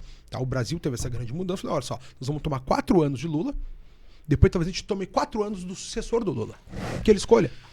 Talvez, lá depois a gente vai ter 4 de uma direita permitida. Aquela quebra que tu esperava de realidade não vai mais acontecer. E lá nesses 4 anos lá no futuro, depois que passarem, daqui a 12 anos, tu vai voltar a viver o que tu já viveu em 2020 no Brasil.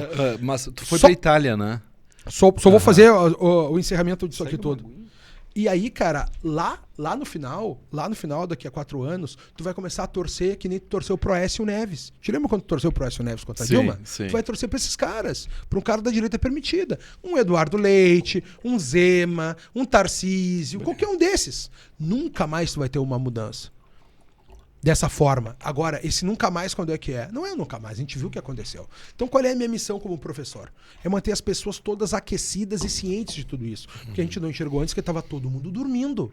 Agora ninguém mais está dormindo. Tanto que a gente está no podcast tendo esses assuntos, não existiam essas conversas transparentes, como eu estou falando tudo com vocês aqui de maneira transparente. Estou explicando como é que funciona a filosofia, como é que funciona a antropologia, como é que funciona a sociologia, como é que funciona a política, e é isso que eu ensino. Eu sou um professor dessas coisas, desses assuntos, dessa forma direta. Eu converso assim nas minhas aulas com as pessoas, para tu enxergar direto e depois procurar de maneira mais profunda, óbvio, muito mais profunda, que eu tô dando uma pincelada das coisas que a gente conversa. Então a gente vai ver nesse período durante uns 12 anos. Talvez agora, o Brasil decrépito do jeito que tá, a gente antecipe para um sucessor. Talvez o Lula não faça seu sucessor, a gente coloque já uma direita permitida. Como a gente tiramos quando tu achava que o Fernando Henrique era de direita, a gente vai ver que nós vamos ver só que tu já viveu esse mundo. Tá? Voltamos a viver como há 10 anos atrás, e a cada hora que passa envelhecemos 10 semanas. A gente está vivendo esse mundo novo e eu não vou perder minha vida aqui. Assim, eu acho que todo mundo que está aqui está perdendo a sua vida. Tá? Ou tu tira fora essa questão política, te abstrai, que é o que eu aconselho as pessoas. Em primeiro lugar, prepara um plano B. O Brasil vai tomar muito tufo ainda nessas histórias. E talvez tu vai ter que viver o teu plano B. Então as pessoas têm que preparar um plano B. Tá? Meu plano B foi ser um CPF fora do Brasil. Eu só tenho uma vida de CPF fora do Brasil. Eu adoro. Eu queria aproveitar um pouco essa tua experiência pelo seguinte: a Itália teve lá o Manipulita, né? Que muito se assemelhou, né? Era o que diziam, com a Lava Jato. Sim.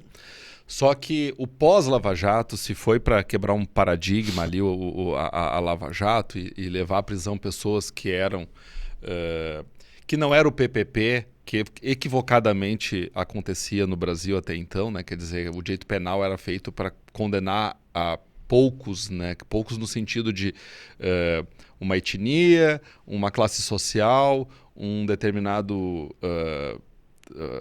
comportamento, né? Quer dizer, a pessoa sendo rica, muito dificilmente, né? Ou um político influente, Porque muito dificilmente ele seria preso. Que hoje no Brasil, hoje em dia, tu com dinheiro, tu não vai ser preso também. Hoje, qualquer um com dinheiro. O traficante de drogas, tá com tudo solto. Mas a gente tem aqui hoje, por exemplo, um Collor que o Collor foi recentemente preso, né? Agora está de tornozeleira em casa. Né? O único preso da Lava Jato é o Collor. Inacreditável. O presidente da República não tá preso. O Collor tá preso. Inacreditável. Brasil, cara, país da piada pronta. O Collor tá preso. E essa comparação que eu queria fazer, como foi a Itália depois do Manipolita? Não, é mesma merda. Mataram os juízes, mataram os promotores. Eu até conheço o Di Pietro, que é o Dallagnol deles lá, tido como Sérgio Moro também. O Sérgio Moro deles lá mataram, né? Aqui também, cara, Sérgio Moro, progressista. O próprio Bolsonaro já falou, se ele fosse concorrer agora, ele não falaria o que ele falou pro STF. Ou seja, vai voltar mais acanhado do que era. Ou seja, nem ele é a solução. Nós estamos sem essa figura. Quem é o próximo? Não sei, cara. Mas uma hora vai acontecer. Tu viu o que aconteceu? Pode acontecer. A gente não tem certeza nenhuma. A minha missão como professor é manter todas as pessoas entendendo tudo isso para quando acontecer, os nossos valores permaneçam sendo defendidos. Cara, o que eu defendo? Eu defendo a vida, a liberdade, a propriedade privada, o livre mercado e o Estado de Direito. Eu sou um conservador. Eu defendo os valores liberais. É isso que eu defendo. São coisas muito claras. Eu sei como eu defendo, eu ensino como defender. E eu acho muito legal. Tem muita gente que deve estar ouvindo esse podcast. Pô, cara, eu penso igual o Conrado. Mas ele fala umas coisas que eu não conseguia falar assim. Eu ensino como é que tu entende tudo isso. E pra tu não ler os meus livros. Se as pessoas tiverem que estudar tudo que eu tive que estudar na vida, imagina, cara, eu estudei por livre e espontânea vontade, ciências políticas, antropologia, sociologia, direito, quando eu tinha 16 anos, na Universidade Federal. Eu fui estudar porque eu queria aprender sobre ciência política. Ou seja, faz 30 anos que todo esse material, tudo lido, tá na cabeça fermentando, tu entende? Então assim, cara, se tu tiver que ler as mesmas coisas que eu tive que ler, nós não vamos dar um passo adiante no conhecimento. As pessoas têm que ler coisas diferentes. Entendeu? Só das coisas que tem que ler, essas eu li, essas eu achei fundamental. Essa eu te aconselho a ler. Mas essas outras, deixa que eu te conto. Ouve por aqui, depois procura, se tiver interesse em saber. Então, assim que a gente vai dar um passo adiante no conhecimento. Então, eu acredito, Leandro, que essa grande transformação que nós vamos ter no Brasil, eu não sei quando é que vai vir, mas a gente já viu o que aconteceu. Então ela pode vir a se repetir no futuro. Né? 1 não é 2, né? 2 é 3, mas 1 não é 2. Tu não sabe se vai acontecer. Eu acredito que ela possa acontecer. Não vai ser tão rápido. Acho que talvez a gente veja muito mais velho.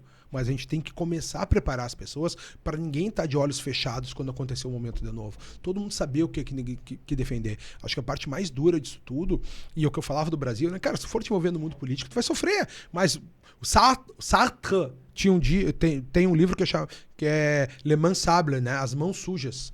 Só que as mãos sujas, cara, Le Mains Sables significa soa como a mensagem. O que ele dizia? Na política, tu tem que enfiar as mãos até os cotovelos na merda e no sangue. E eu não quero fazer isso. Tá? Eu participei, trabalhava em televisão ao vivo, falava de política, ensino política, falo dessa maneira clara com as pessoas, fazia as análises de maneira mais clara possível para as pessoas enxergarem a realidade melhor. Eu não abandonei isso. Eu só entendi que a regra agora é outra. Agora a gente tem que preparar a próxima geração. Tá lá escrito, 1984, George Orwell. Qual é a nossa missão? Preparar a próxima geração. E por que tu tá fazendo isso? Para que não aconteça esse mundo de ditadura que a gente tá vendo hoje no Brasil. Que a gente não pode nem falar. Se tu falar isso aqui, o programa cai do ar. Eu tenho minhas contas bloqueadas no Brasil. No Brasil, se alguém procurar canal Fernando Conrado no YouTube agora, não acha. Porque a Suprema Corte decidiu que eu, cidadão comum, não posso ter um canal pra falar no YouTube. E eu só falo essas coisas assim. Eu não sou agressivo. Falo, não tô enérgico, falo, mas não falo, não ofendo as pessoas, não dou apelidinho pras pessoas, não faço ameaças. Tô falando isso aqui, ó. Tu não me acha no Brasil? Canal Fernando Conrado. Procurei quem tá assistindo. Não vai achar. Porque a Suprema Corte decidiu. Sou um cidadão comum, não tem foro privilegiado, não poderia ser julgado pela Suprema Corte. Né? Tinha que ter o devido processo legal. Alguém faz uma denúncia, a polícia recebe, a polícia procura elementos, leva ao Ministério Público. Opa, eles acham que os elementos são sólidos, faz uma denúncia, eu vou ser julgado pela justiça e lá no final, depois que eu recorra tudo, eu vou perder uma conta minha. Então, eu perdi, inaudita altera pars, em 2022 ainda, depois das eleições, já tinha passado as eleições, e até agora não pude recuperar. Polícia Federal atrás de mim. Tu acha que isso é o mundo justo que a gente vive? Daí tu pergunta como é que tá a Itália. A mesma coisa que aqui. A Itália, todo mundo é todo igual. Essa modernidade de São Petersburgo e de Istambul pra cá... Lá o caçador virou caça também, na óbvio, sequência. Sim. Meu, lá a gente tem a Giorgia Meloni, tá? Ela chega no poder, se coloca como conservadora. Só que toda a Europa, principalmente a Itália, ela foi salva depois da Segunda Guerra. Entendeu? Então ele tem muitos acordos comerciais, tem muitos acordos internacionais, contratos, que tu não pode ir contra. Entendeu? Então, por mais que tu queira fazer as coisas, não tem como ser. Então, tu tá tendo perseguições de juízes que votavam contra isso na Alemanha, tem perseguições de políticos presos, tá acontecendo. Na Itália, o Salvini, que era contra que os barcos alemães, financiados pelos alemães, viessem do norte da África para Lampedusa, na Itália, o cara tomou 6 anos, pedido 6 anos de cadeia para ele. A Le Pen, na França, que estava ganhando as eleições, não vai poder concorrer. É tudo igual no mundo todo, cara. Lá na Alemanha eles querem fechar com a AfD, Alternative für Deutschland, que é o partido de direita deles lá. Estão tentando não deixar chegar ao poder. Então o mundo todo é a mesma guerra que a gente está vendo do Ocidente. São Petersburgo para cá, Istambul para cá. O mundo árabe é um mundo diferente. A Rússia é um mundo diferente. O mundo oriental, China é diferente, Japão é diferente ainda. Aquele lá é um outro mundo. Aí a Austrália já volta a ser esse mesmo progressismo que a gente... Tudo isso que é fruto do progressismo. Tu entendeu? Pra que eu vou me preocupar com essas coisas? Alguém vai achar uma solução. É óbvio que o mundo vai para um lugar melhor. As pessoas estão acostumadas a trocar suas liberdades para ter um pouquinho mais de prazer. As pessoas aceitam trocar essas coisas, só que tem um preço muito grande. Né? E o grande custo de tu não se importar por política, não se importar pelas coisas que a gente está falando aqui, é que tu vai ser dominado, vai ter que obedecer aos que se preocupam com essas coisas. Né? Quem se preocupa com isso é que domina, que dá as regras. Tu vai só obedecer. Né? E aí tu nem sabe o que tá abrindo mão da tua liberdade. Nossa liberdade ela é fatiada, como um salame. Cada dia tu perde um pouquinho. Né? A gente viu durante o processo de pandemia, que depois tudo agora já achou, olha só, vacina dá problema, ó, a máscara não precisava usar. Mas naquela época tu era preso, o supermercado era fechado, tu não podia comprar o que tu quisesse. Não, mas eu quero comprar, mas não pode. Mas por que eu não posso? Tô comprando, tô aqui já. Eu não podia sair de casa. Tu ia no barranco, sentado na mesa, tu podia almoçar o churrasco, quando levantar, tinha que botar máscara. Senão, sentado tu não morria, de pé tu morria. Então a gente viveu, e todo mundo obedeceu. Quieto, acharam bonito. Então esse é o mundo dos fracos que a gente vive. Tem muito mais fracos hoje. Porque antigamente os fracos morriam, tu entende, Leandro? Antigamente o fraco, o filho fraco, o burro, o idiota, o retardado, os caras morriam. Agora ele dura. E ele não morre mais. É uma coisa boa. O problema é que eles... É outro problema que a gente não pode falar. Tem um grande problema que a gente não pode falar. Tá ligado? O grande problema que a gente não pode falar, sabe o que é, meu? Como é que dentro desse... Tem um cara chamado Renato 38 na internet. Ele usa, cara, a melhor analogia. Sabe que a poesia busca da metáfora perfeita, né? E, cara, ele tem a melhor metáfora. Eu até achei que tu ia dizer o seguinte. Eu até posso falar, mas tu espera eu chegar na Itália e aí tu publica. Meu, o que ele diz é o seguinte... Não, eu vou usar o exemplo dele. Que ele diz o seguinte, olha só, meu. Imagina nós numa convenção de condomínio. Convenção de condomínio. E aqui na nossa convenção de condomínio, o porteiro vota. Sim. A serviçal que tá limpando o chão lá, recebe dinheiro do condomínio, vota. Não vota. Entendeu? O acesso ao voto, nós tínhamos antigamente voto censitário, só vota quem tem propriedade de terra. Eu acho que as pessoas que têm benefício do Estado não poderiam votar. Eu acho. Não tô falando só do Bolsa Família. O cara ganha. Não. Tô falando do grande empresário que toma dinheiro do BNDES. Tu não pode votar, querido. Tu não pode concorrer, tu não pode entrar na vida pública. Tu recebe benefício do Estado. Só vota pro Estado que não recebe o benefício do Estado e quem sustenta o Estado. Se tu não paga tributos, tu não pode votar. Sim, não tá com condomínio em tu dia. Não tá com condomínio, não pode votar pra quem vai liderar o condomínio. Isso é uma coisa óbvia. Só que a Revolução Francesa diz que são todos iguais, né? Tem o conceito de cidadania. Qual é o conceito de cidadania? Hoje a esquerda adora a Constituição cidadã. Conceito de cidadania é isso, olha só. Nós vamos discutir tudo antes do processo legislativo. Depois que nós decidir, todo mundo tem que se submeter. Esse é o conceito de cidadania. Tu não pode mais... Não, mas olha só, essa lei eu acho injusta. Não pode mais dizer. Nós já votamos nela. Isso não é uma... Não é antidemocrático, vou te botar na cadeia. Sem devido processo legal. Né? No meu tribunal não vai ter justiça. No meu circo não vai ter justiça. É o que a gente tá vendo hoje, Leandro. Então, essas discussões políticas tu não pode mais ter, cara. Se tu fala isso, hoje em dia é terrorista, tu vai ficar preso lá, tá preso. Os traficantes estão soltos e os caras estão... Tem pessoas lá, presos políticos no Brasil. Tornozeleira em casa, tá. O Collor roubou na Lava Jato, tá lá, roubou bilhões lá, tá com tornozeleira. A guria que pichou lá não tá solta ainda em casa, cara. A guria pichou lá, perdeu o mané. Que um juiz falou pra população, não, o juiz falou, perdeu o mané. Vocês perderam o mané, perdeu o mané, não reclama. Nós temos hoje um governador do estado do Rio Grande do Sul que está se colocando como uma opção para presidente da República, para disputar as próximas eleições. Pelo menos é o que parece. Direito permitida. Qual é a tua avaliação? Não, Ele é realmente uma alternativa Não, claro que de não. centro? Meu, ninguém Quer é. dizer, Ninguém ele é. Não tem essa alternativa. Meu, o centro é tudo deles. Meu, olha só, meu. Eu sou conservador. No mundo conservador... Ele se declara centro-direita. Que centro? Meu, mas é que no Brasil... Meu, só no Brasil a gente vive teatro das tesouras. É todo mundo do mesmo lado, fingindo que estão brigando entre si, tomando todas essas decisões. Ninguém defende a família, a liberdade, a propriedade privada, a livre iniciativa e Estado de Direito. Todo mundo quer seus benefícios fiscais. E todo mundo, o ser humano fraco. Né? O cara de esquerda tem dentro de si um rancor. Rancor de não ter ganho dinheiro, rancor de não ter tido acesso às coisas. E ele tem raiva do rico. Esse é o sentimento que o... Como é que o Ludwig von Mises chamava de complexo de Fourier? Tá lá no livro dele, O Liberalismo. Que ele diz o seguinte, cara, só, essa pessoa ela tem raiva. Ele não quer que as pessoas fiquem assim, ó. Porque o que o capitalismo trouxe para as pessoas? Os ricos ficaram mais ricos, mas os pobres ficaram menos pobres. Tem mais acesso. Os pobres têm televisão em casa. Né? Não morrem de fome. Antigamente eles tinham lixo para comer. Agora eles têm comida em casa. Tinha comida, tem internet, tem televisão. A vida do pobre tá melhor. A do rico tá muito melhor. Entendeu? Mas eles querem trazer todo mundo de cima para baixo. Então eles têm um rancor muito grande, um ressentimento muito grande. É isso que a esquerda toda tem como um todo. Raiva. Tem gente que tá olhando isso aqui, tá... O que esse cara tá falando dessas coisas? Ele tem uma raiva da gente.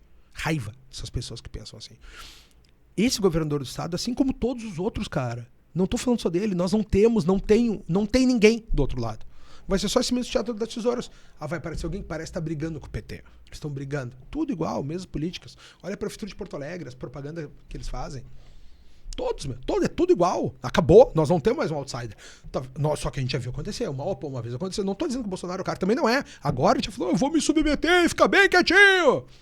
O cara falou, cara, olha só, eu só saio do Brasil, eu só saio vencendo as eleições preso ou morto. Ele não falou isso? Falou, eu só saio preso ou morto. Ele foi preso? Não. Ele tá morto? Não. Ele venceu as eleições? Não. Então algum acordo foi feito.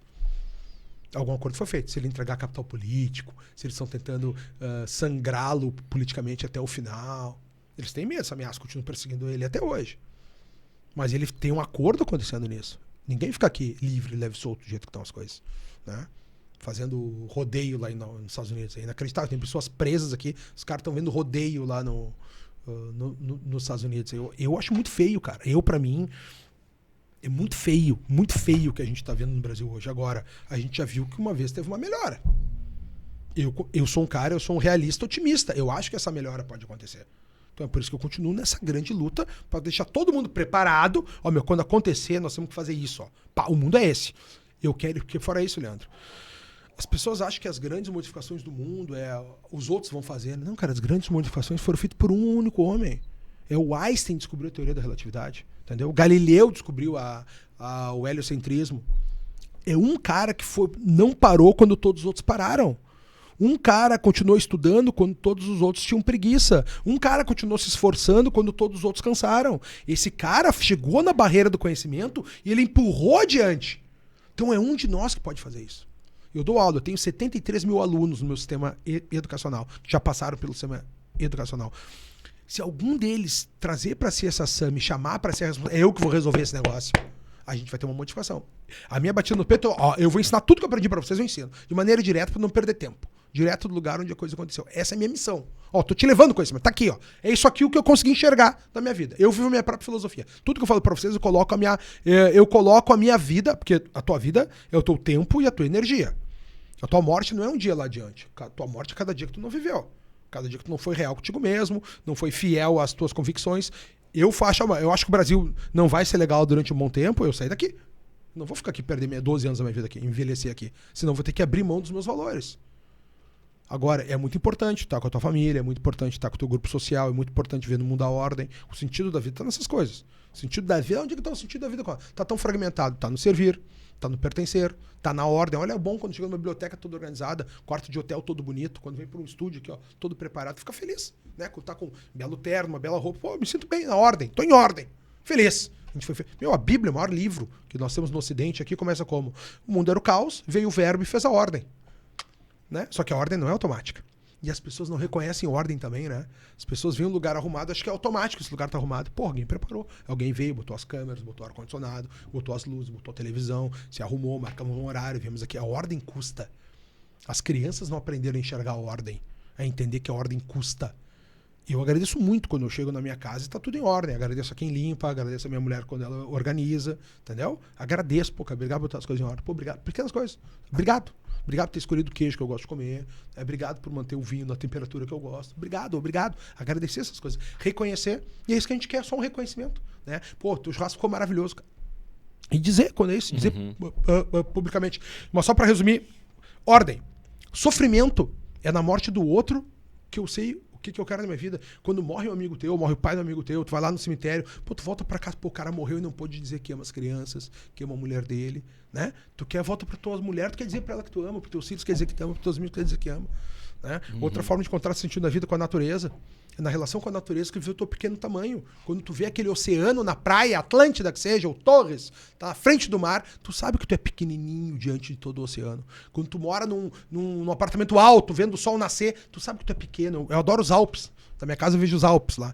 No meu terraço eu vejo os Alpes lá no horizonte. Eu adoro ir lá nos Alpes, ficar vendo aquelas montanhas. O Leandro Carnal, em certo momento, ele falou que ele começou a enxergar o sentido da vida quando ele parou para contemplar a floração de um pé de ipê. Né? Sim, ele viu o ciclo. Ele achava que a vida ia para lá. É o ciclo. Eu da minha casa, lá eu tive mais tempo na Itália, né? Que a minha vida era muito corrida. Era rolo em cima de rolo. Lá, pô, eu fazia televisão 3 vezes ao vivo por dia. Eu começava às 7 da manhã, no Morning Show, fazia o Pânico no meio-dia, e depois fazia o 3 em 1 de tarde, ou Pingo nos Is. Eu não parava. E depois, às vezes, até no Jovem Pan News, lá, até a meia-noite, não parava de televisão, fazendo ao vivo o dia todo.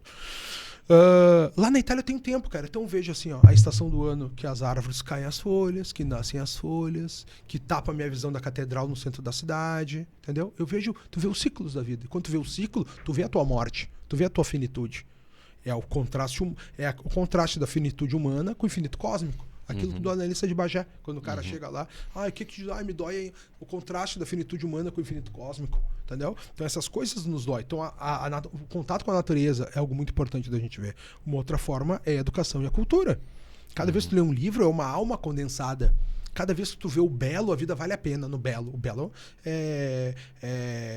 ele é eterno quando tu vê algo belo. E daí, pô, E aí eu digo pras pessoas, cara, se tu tem condições, eu não sei qual é o público que nos assiste, mas eu parto que todo mundo tem condições. Cara, mora num lugar bonito, cara. Caminha na tua vida pra um lugar bonito. Tua vida é melhor quando tu caminha, tem árvores bonitas, tem um jardim, tem uma pintura, tem uma arquitetura legal. Tem uma vista bonita da janela. Cara, do meu apartamento antigo, que era na Álvaro Nunes, que é no Ricaldoni, eu via o pôr do sol. Agora no apartamento em Higienópolis eu vejo o nascer do sol. Né? Minha casa da praia, eu moro na beira da praia. O sol nasce na minha frente. Lá na minha casa da Itália eu vejo o sol cair nos Alpes. Eu escolhi isso. Eu quero essa vista. Essas coisas são que eu gosto de ver. Entendeu? Tem gente que quer ver, não sei. Cada um sua... Tu só é feliz quando tu é bicho. Tu não pode ser feliz quando tu é bicho. As pessoas hoje são felizes quando são bicho, Leandro. Tu é feliz como transei feito um cavalo. Comi feito um porco, dormi feito um cachorro. Tu não é feliz quando tu é humano, cara. Tu é feliz quando tu é bicho. Isso não é vida. Eu não sou bicho, eu sou humano. Então eu gosto da arte, gosto da literatura, gosto da música, gosto da gastronomia. Meu maior prazer é ter comido em todas as DOC da Itália, tomar o vinho do lugar de onde ele saiu, comer o queijo do lugar, aprender como é que se faz, encontrar o bom produtor, ir direto no lugar, aprender como tudo isso funciona. Eu sou gordo, mas sou gordo de coisa boa, só como coisa boa. Gosto. Invisto. É uma escolha. Tem pessoa para investir em carro, investir em relógio. Eu invisto em ter uma casa na Itália. Como eu tenho uma casa na praia aqui, tenho uma casa na montanha, tenho uma casa em Porto Alegre, eu tenho uma casa na Itália. É mais uma casa para ter lá, entendeu? Hoje eu tô nesse indo e vindo, cada vez mais, antigamente menos, né? Agora as coisas estão meio que se equilibrando no Brasil. Parei de aparecer em mídia social, continuo bloqueado, não tenho o que fazer. Troquei um pouco de marcha. Entendi que a minha guerra não é mais aquela lá do front. A minha guerra agora é preparar a próxima geração. Tem que entender. Tem que trocar as marchas da vida. A maior vantagem que o homem pode fazer, como adulto, é entender quando tu perdeu. Tá ligado? Tu perdeu. Aceita a perda. O melhor prejuízo é o primeiro. Entendeu que tu perdeu, cara? Recua e troca as marchas. Como é que nós vamos fazer? Não vende a si mesmo. Né? Não é, olha só, tu tá andando, construiu teu barco maravilhoso, tá andando no oceano, agora deu um redemoinho lá no meio. Tu não vai, né? Eu vou mudar de rota, porque eu quero continuar pela. Não, tu vai contornar o redemoinho, né? Como tu me perguntava, como é que foi a tua vida? Só pra gente encerrar a nossa conversa toda. Como é que foi a tua vida lá por início? Cara, a vida, tuas experiências são sinais indo pra um lugar. Né? Se eu tô saindo de Porto Alegre, eu quero ir pra Punta del Leste. Lá tá Punta del Leste, lá, tá? Eu começo a andar. Primeiro passo em Camaquã, cidade mais sexy do Brasil. Passo em Camaquã. Depois de Camaquã, eu começo a andar. Pô, Camaquã já ficou pra minha direita. Então, tipo, Camaquã já não é mais o caminho pra Punta. Agora eu tenho que ir pra Punta. Ok, tem Pelotas. Então agora eu tenho que ir em direção a Pelotas. Cheguei em Pelotas. Então, mas não é pra cá. Punta agora tá pra lá. Eu tenho que sair do caminho de Pelotas e entrar no Taim. Agora eu tenho que ir até Rocha. Tem que ir até Rocha. Chuí. Chego lá no Chuí. Bom, agora tem que mudar. Tem que ir até Maldonado. E tu vai mudando essas rotas. Só que isso, caminante não há caminho. Se hace caminho, onde vá. Isso é Antônio Machado, né? É um poeta da Guerra Civil Espanhola. 1932, eu acho que é esse poema. Ele diz, cara, não tem um caminho, tu faz o caminho ao andar. Tu faz o caminho ao andar. Se hace o caminho ao andar. Tu faz caminho quando tu anda. O gaúcho tem essas coisas, né? Não vou caminhar em rastro. Cara, não vai caminhar em rastro porque tu é o primeiro a caminhar. Tu é o da frente, tu é o alfa. Tu tá lá na frente caminhando, ó. A gente tá criando a nossa própria filosofia. Então, cara, que eu te falei assim, uma época eu fui advogado, vivi o máximo que dava pra ver. Foi muito legal, aprendi muito. Ok, eu já cheguei no máximo que dava pra fazer isso aqui. Vamos ver como é que eu vou pra um outro máximo agora? Fui pro outro máximo em outras áreas, e todas eu chego no máximo. Tudo que eu faço muito vitorioso. Porque me dedico, gosto, tenho facilidade, não sei. Mas eu sou vitorioso no que eu faço, porque eu tenho essa ânsia de querer saber mais, fazer. Talvez seja pra, como eu te falava, uma das fugas da vida, põe no trabalho, põe no estudo, põe nas coisas. Ok. Às vezes põe na comida, né? Tem gente que põe no vinho, né? Tu coloca onde tu quiser. Mas transformar esse limão uma limonada foi como eu consegui viver a minha própria filosofia. Tu entende? Mas então, só pra te responder uma pergunta, a primeira pergunta que tu fez é essa. Como é que foi essas transições? Foi assim, foi achando caminhos. E a tua experiência, o tocar o mundo. Só que o problema do mundo de hoje, Leandro, ninguém mais encosta no mundo. Tudo tu chama, tudo coloca no iPhone ali pro lado, pro outro. Alguém vem resolver pra ti. As pessoas não sabem mais trocar uma tomada, Leandro. Não sabe ver 60 10 220. Não sabe ver se pegar o fio aqui pode encostar. Não sabe fazer as coisas. Entendeu? Não sabe fazer um mate, não sabe fazer o churrasco. Não sabem. As pessoas não sabem, não tocam mais no mundo. E se tu não toca o mundo, tu não entende como é que funciona o mundo. Tem que encostar no mundo. Encostar no mundo é isso, é testar, fazer as coisas. Fez uma profissão. Gostou, não gostou? Gostei, vou me dedicar, aprendeu. Cheguei o suficiente, vou para outro lugar. Vai continuando. Ou talvez se emocionar naquilo, se dedicar a isso. Cara, eu descobri que o que eu gosto de ser é professor. O que eu gosto de ser? Professor. O que eu gosto de fazer? Dar aula. Falar assim com as pessoas, ó. E eu te falei, né? Quando tu me procurou. Eu falei, Leandro, me pergunta que eu respondo. Quando vai lá e tu fala. Não, cara, assim eu não funciona. Mas tu viu? Me perguntando é sem limite. Se deixar, nós vamos ficar 3, 4 horas aqui conversando também. E o pessoal de casa não vai conseguir assistir. Eu não queria ter uma pauta engessada, porque ótimo. O Conrado, eu acho que esse nosso momento aqui, de certa maneira, ele confirma isso. O Conrado é uma pessoa extremamente versátil, com uma série de talentos, e eu acho que muito seria generosidade restringir demais se eu chegar e dizer, não, vamos falar especificamente sobre isso. Sim. Né? Sendo que sabe lá quando eu vou voltar a ter um momento com o Fernando Quando Conrado, quiser, cara. Só marcar que eu pego um avião e venho te ver, cara. E eu te agradeço pela amizade, pela confiança. Claro. E quero fazer uma última pergunta. Felicidade e alegria. Felicidade é um estado talvez um pouco mais perene do que a alegria. Pergunto pro Conrado, tu é feliz e tu na maior parte do tempo é uma pessoa alegre? Cara, eu sou feliz porque eu tenho certeza de mim mesmo. Eu sei exatamente quem eu sou. Sei exatamente no que eu sou bom, no que eu sou ruim, no que eu consigo, no que eu não consigo, meus limites. Reconheço nos outros que são melhor que eu. Reconheço nos outros que são ruins. Eu não sou nada modesto. Nada modesto. Mas eu sou humilde. Eu não falo o tempo todo, eu sou mais do caralho que os outros, mais inteligente que os outros. Não falo isso. Entendeu? Sou mais rico que os outros, ganho mais, sou mais vitorioso. Eu não falo isso. Entendeu? Agora, eu sei exatamente quem eu sou. E eu não tenho problema nenhum de falta de... não tenho problema nenhum com a relação com a falta de modéstia. Eu não tenho problema com isso. Eu sei exatamente quem eu sou no mundo. Isso faz tu ser com que o teu interior e o teu exterior sejam iguais. Então tua vida é mais simples. Tu não é um personagem. Tu é sempre tu. E azar dos outros que não gostam. Não, e eu sou testemunha disso, porque nós vamos desligar as câmeras e o Conrado vai continuar sendo exatamente essa pessoa. Mesma história. Eu conheço o Conrado muito mais fora das câmeras do que nas câmeras. Verdade. Então eu sou uma testemunha de que o Conrado é isso mesmo, ele é extremamente genuíno, extremamente autêntico. Não, e isso é o que eu convido as pessoas a serem. Tem um custo, né, cara? O ser misterioso Né? Tem muito mais poder do que de ser autêntico. E é muito mais cansativo de ser autêntico, porque tu tem que ser de verdade. Tu não pode ser de mentira. Eu aqui tudo me perguntou, eu te falo. As pessoas, procura o que eu falei, procura na internet. Umas coisas tu vai encontrar exatamente o que eu disse. Não acredito. 43% dos lares brasileiros são coordenados por mulheres, mães solteiras, mulheres abandonadas, filhos criados sem pai. Mas que horror, isso eu não sabia. Mas como assim tem mais 40 mil mortes no Brasil? Cara, uma morte a cada 10 mortes violentas no mundo, com a guerra do Iraque, guerra da Ucrânia, guerra dos Iutes, guerra de todo mundo. Uma é no Brasil, cara. As pessoas se matam mais do mundo todo. O que adianta morar num país, ganhar dinheiro, tudo que tu não pode ter as coisas? Tu tem as coisas, tu tem medo, teu carro tem que estar blindado, tua casa, tu vive com os portões, 2 portões. Tem condomínio que tu entra, 2 portões, parece que tá em Auschwitz. Tem um portão que tu entra, para o carro, abre o outro, daí fecha o outro, aí tu fica ali... Porra, uma merda, cara. Tu vive no campo de concentração. Se auto-colocou no campo de concentração e acha que é feliz, é que o cara se habitua muito a tá fudido, né, Leandro? Então, cara, nesse mundo todo a gente tem que fazer escolhas, né? E essas escolhas, cara, da felicidade, quando tu diz o seguinte, cara, esse mundo... Tu perguntar, esse Deus, essas coisas... Cara, só, se tem um inferno, o inferno é aqui. É aqui que tem as traições entre os amigos, né? Aqui que tem traição do marido e mulher, da mulher com o marido com a mulher, 73%, 78% dos homens. É aqui que tem os sócios passando a perna no outro. É aqui que tu tem todas as merdas, as mazelas do mundo estão aqui. Agora, nesse inferno, se tem um inferno, ele é aqui. Agora, nesse inferno, tu tem que descobrir o que não é inferno. É um amor genuíno por alguém que te corresponda, que torna a tua vida mais fácil. São teus filhos, é o jantar com os amigos, é uma conversa profunda como a gente está tendo agora, é ter uma atividade que se comunique com a tua essência e tu possa achar que tá indo para o mundo. A grande felicidade é saber que tu tá indo numa posição positiva para um momento melhor.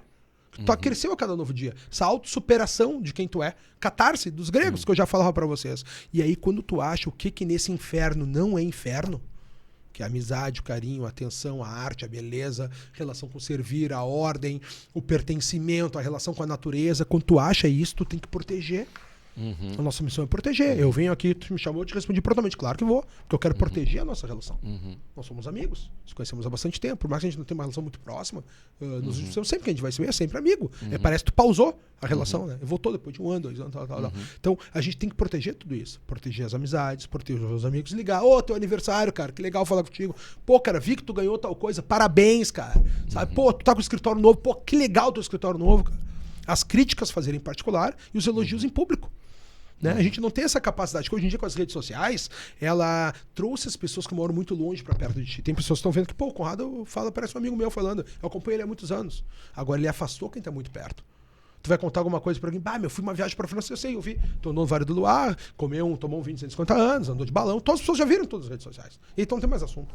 Né? Então a gente tem esses momentos, cara, de troca, como tá fazendo aqui, e parabéns por todo o projeto de trazer pessoas para conversar, né? Tu é um cara muito inteligente, um cara muito culto, um grande profissional no que tu faz, e ter essa conversa com pessoas de todas as áreas, como tu tem esse trânsito social, isso aqui, cara, é um presente que tu tá dando para a sociedade, entendeu? É um presente que tu dá pro mundo, Estamos conversando com pessoas, vendo pensamentos diferentes. Para todos aqueles que acompanham, trazer essas novas peças de um quebra-cabeça para dentro do cérebro, da sua existência e transformar a própria vida. Eu digo, eu sou um homem que vivo a minha própria filosofia. Para nós encerrarmos aqui. Filosofia é o amor pela sabedoria. O que é sabedoria? Tomar as melhores decisões. Agora, as melhores decisões para quem? Para a tua vida. Eu sei como encontro as melhores respostas para minha vida. Talvez para a vida das pessoas não seja mudar de país. Para mim foi morar na Itália. Estou morando perto de Veneza. Quando eu acordo de manhã eu vou lá ver o Santo Antônio em Pádua. Quando eu quero comer bem, vou a Bolonha. Né? Quero ver uma arte. A distância da minha casa em Porto Alegre para a minha casa da praia, aqui no Rio Grande do Sul, são 172 quilômetros. É a mesma distância da minha casa na Itália para o Museu Uffizi, em Firenze. Entendeu? Então, o que eu ia pra praia aqui, eu vou em Firenze. Eu adoro isso, cara. Eu quero ir, tem gente que gosta dos Estados Unidos, né? Ou quer morar aqui, ou vai morar no interior. Aqui a gente tem os boizinhos, tem aquelas coisas, tal. Construo lá em Uruguaiana, tem os boizinhos lá em Bagé. Tem as coisas acontecendo. Tem a fábrica de roupa, né? Eu sou muito conservador, faço negócios conservadores. Então, encontrar as melhores respostas pra tua vida. Pode ser no trabalho, tua relação com a família, tua relação com os amigos. Que cada um encontre as suas respostas e vivam dessa forma a sua verdadeira filosofia, mas acima de tudo a sua própria filosofia, com as melhores respostas para a sua essência e, acima de tudo, para a sua existência, Leandro. Bom, quero agradecer Tá. Infelizmente a gente tem que encerrar, mas é com certeza é quase uma castração, porque é um momento que eu tenho certeza teremos muito a produzir, né, nessa nossa conversa aqui, muitas conclusões a serem apuradas aí, ou pelo menos iniciadas, porque a gente sabe que o aprendizado é constante e muitas vezes as conclusões acabam mudando em razão desses aprendizados. Eu não tenho dúvidas de que aquele Conrado que eu conheci lá no idos dos anos 2000 para hoje, que tu falava em Catarse, né? É um Conrado cada vez mais melhorado, cada vez mais culto, cada vez mais inteligente, cada vez falando mais línguas, né? E eu fico bastante honrado pela tua amizade e quero sim te ter sempre conosco aqui, sempre que for possível. Conta comigo, cara. Né? Quero muito obrigado pela generosidade das palavras. Conta comigo sempre, cara. Porque a guerra é exatamente isso, né? Mais importante que a guerra é quem tá ao nosso lado na trincheira, né, Leandro? E o mais importante é que a gente tá do mesmo lado da trincheira. Sem dúvida, sem dúvida. Quero agradecer mais uma vez os nossos patrocinadores, a Mais Capital, que tem diversas opções de investimento, consulte a Mais Capital. Temos a Mené Aviation, né, que tem aeronaves, aviões, helicópteros, transporte executivo para oferecer em todo o Brasil. Temos também a Sapé, frigorífico Sapé, né, com cortes nobres, carnes de excelente qualidade. Procure um varejo que ofereça a etiqueta Sapé, frigorífico Sapé. E temos também a Malta Martins Gestão Tributária. Conrado, mais uma vez obrigado, espero poder revê-lo em breve. Conta comigo. Valeu, um abraço.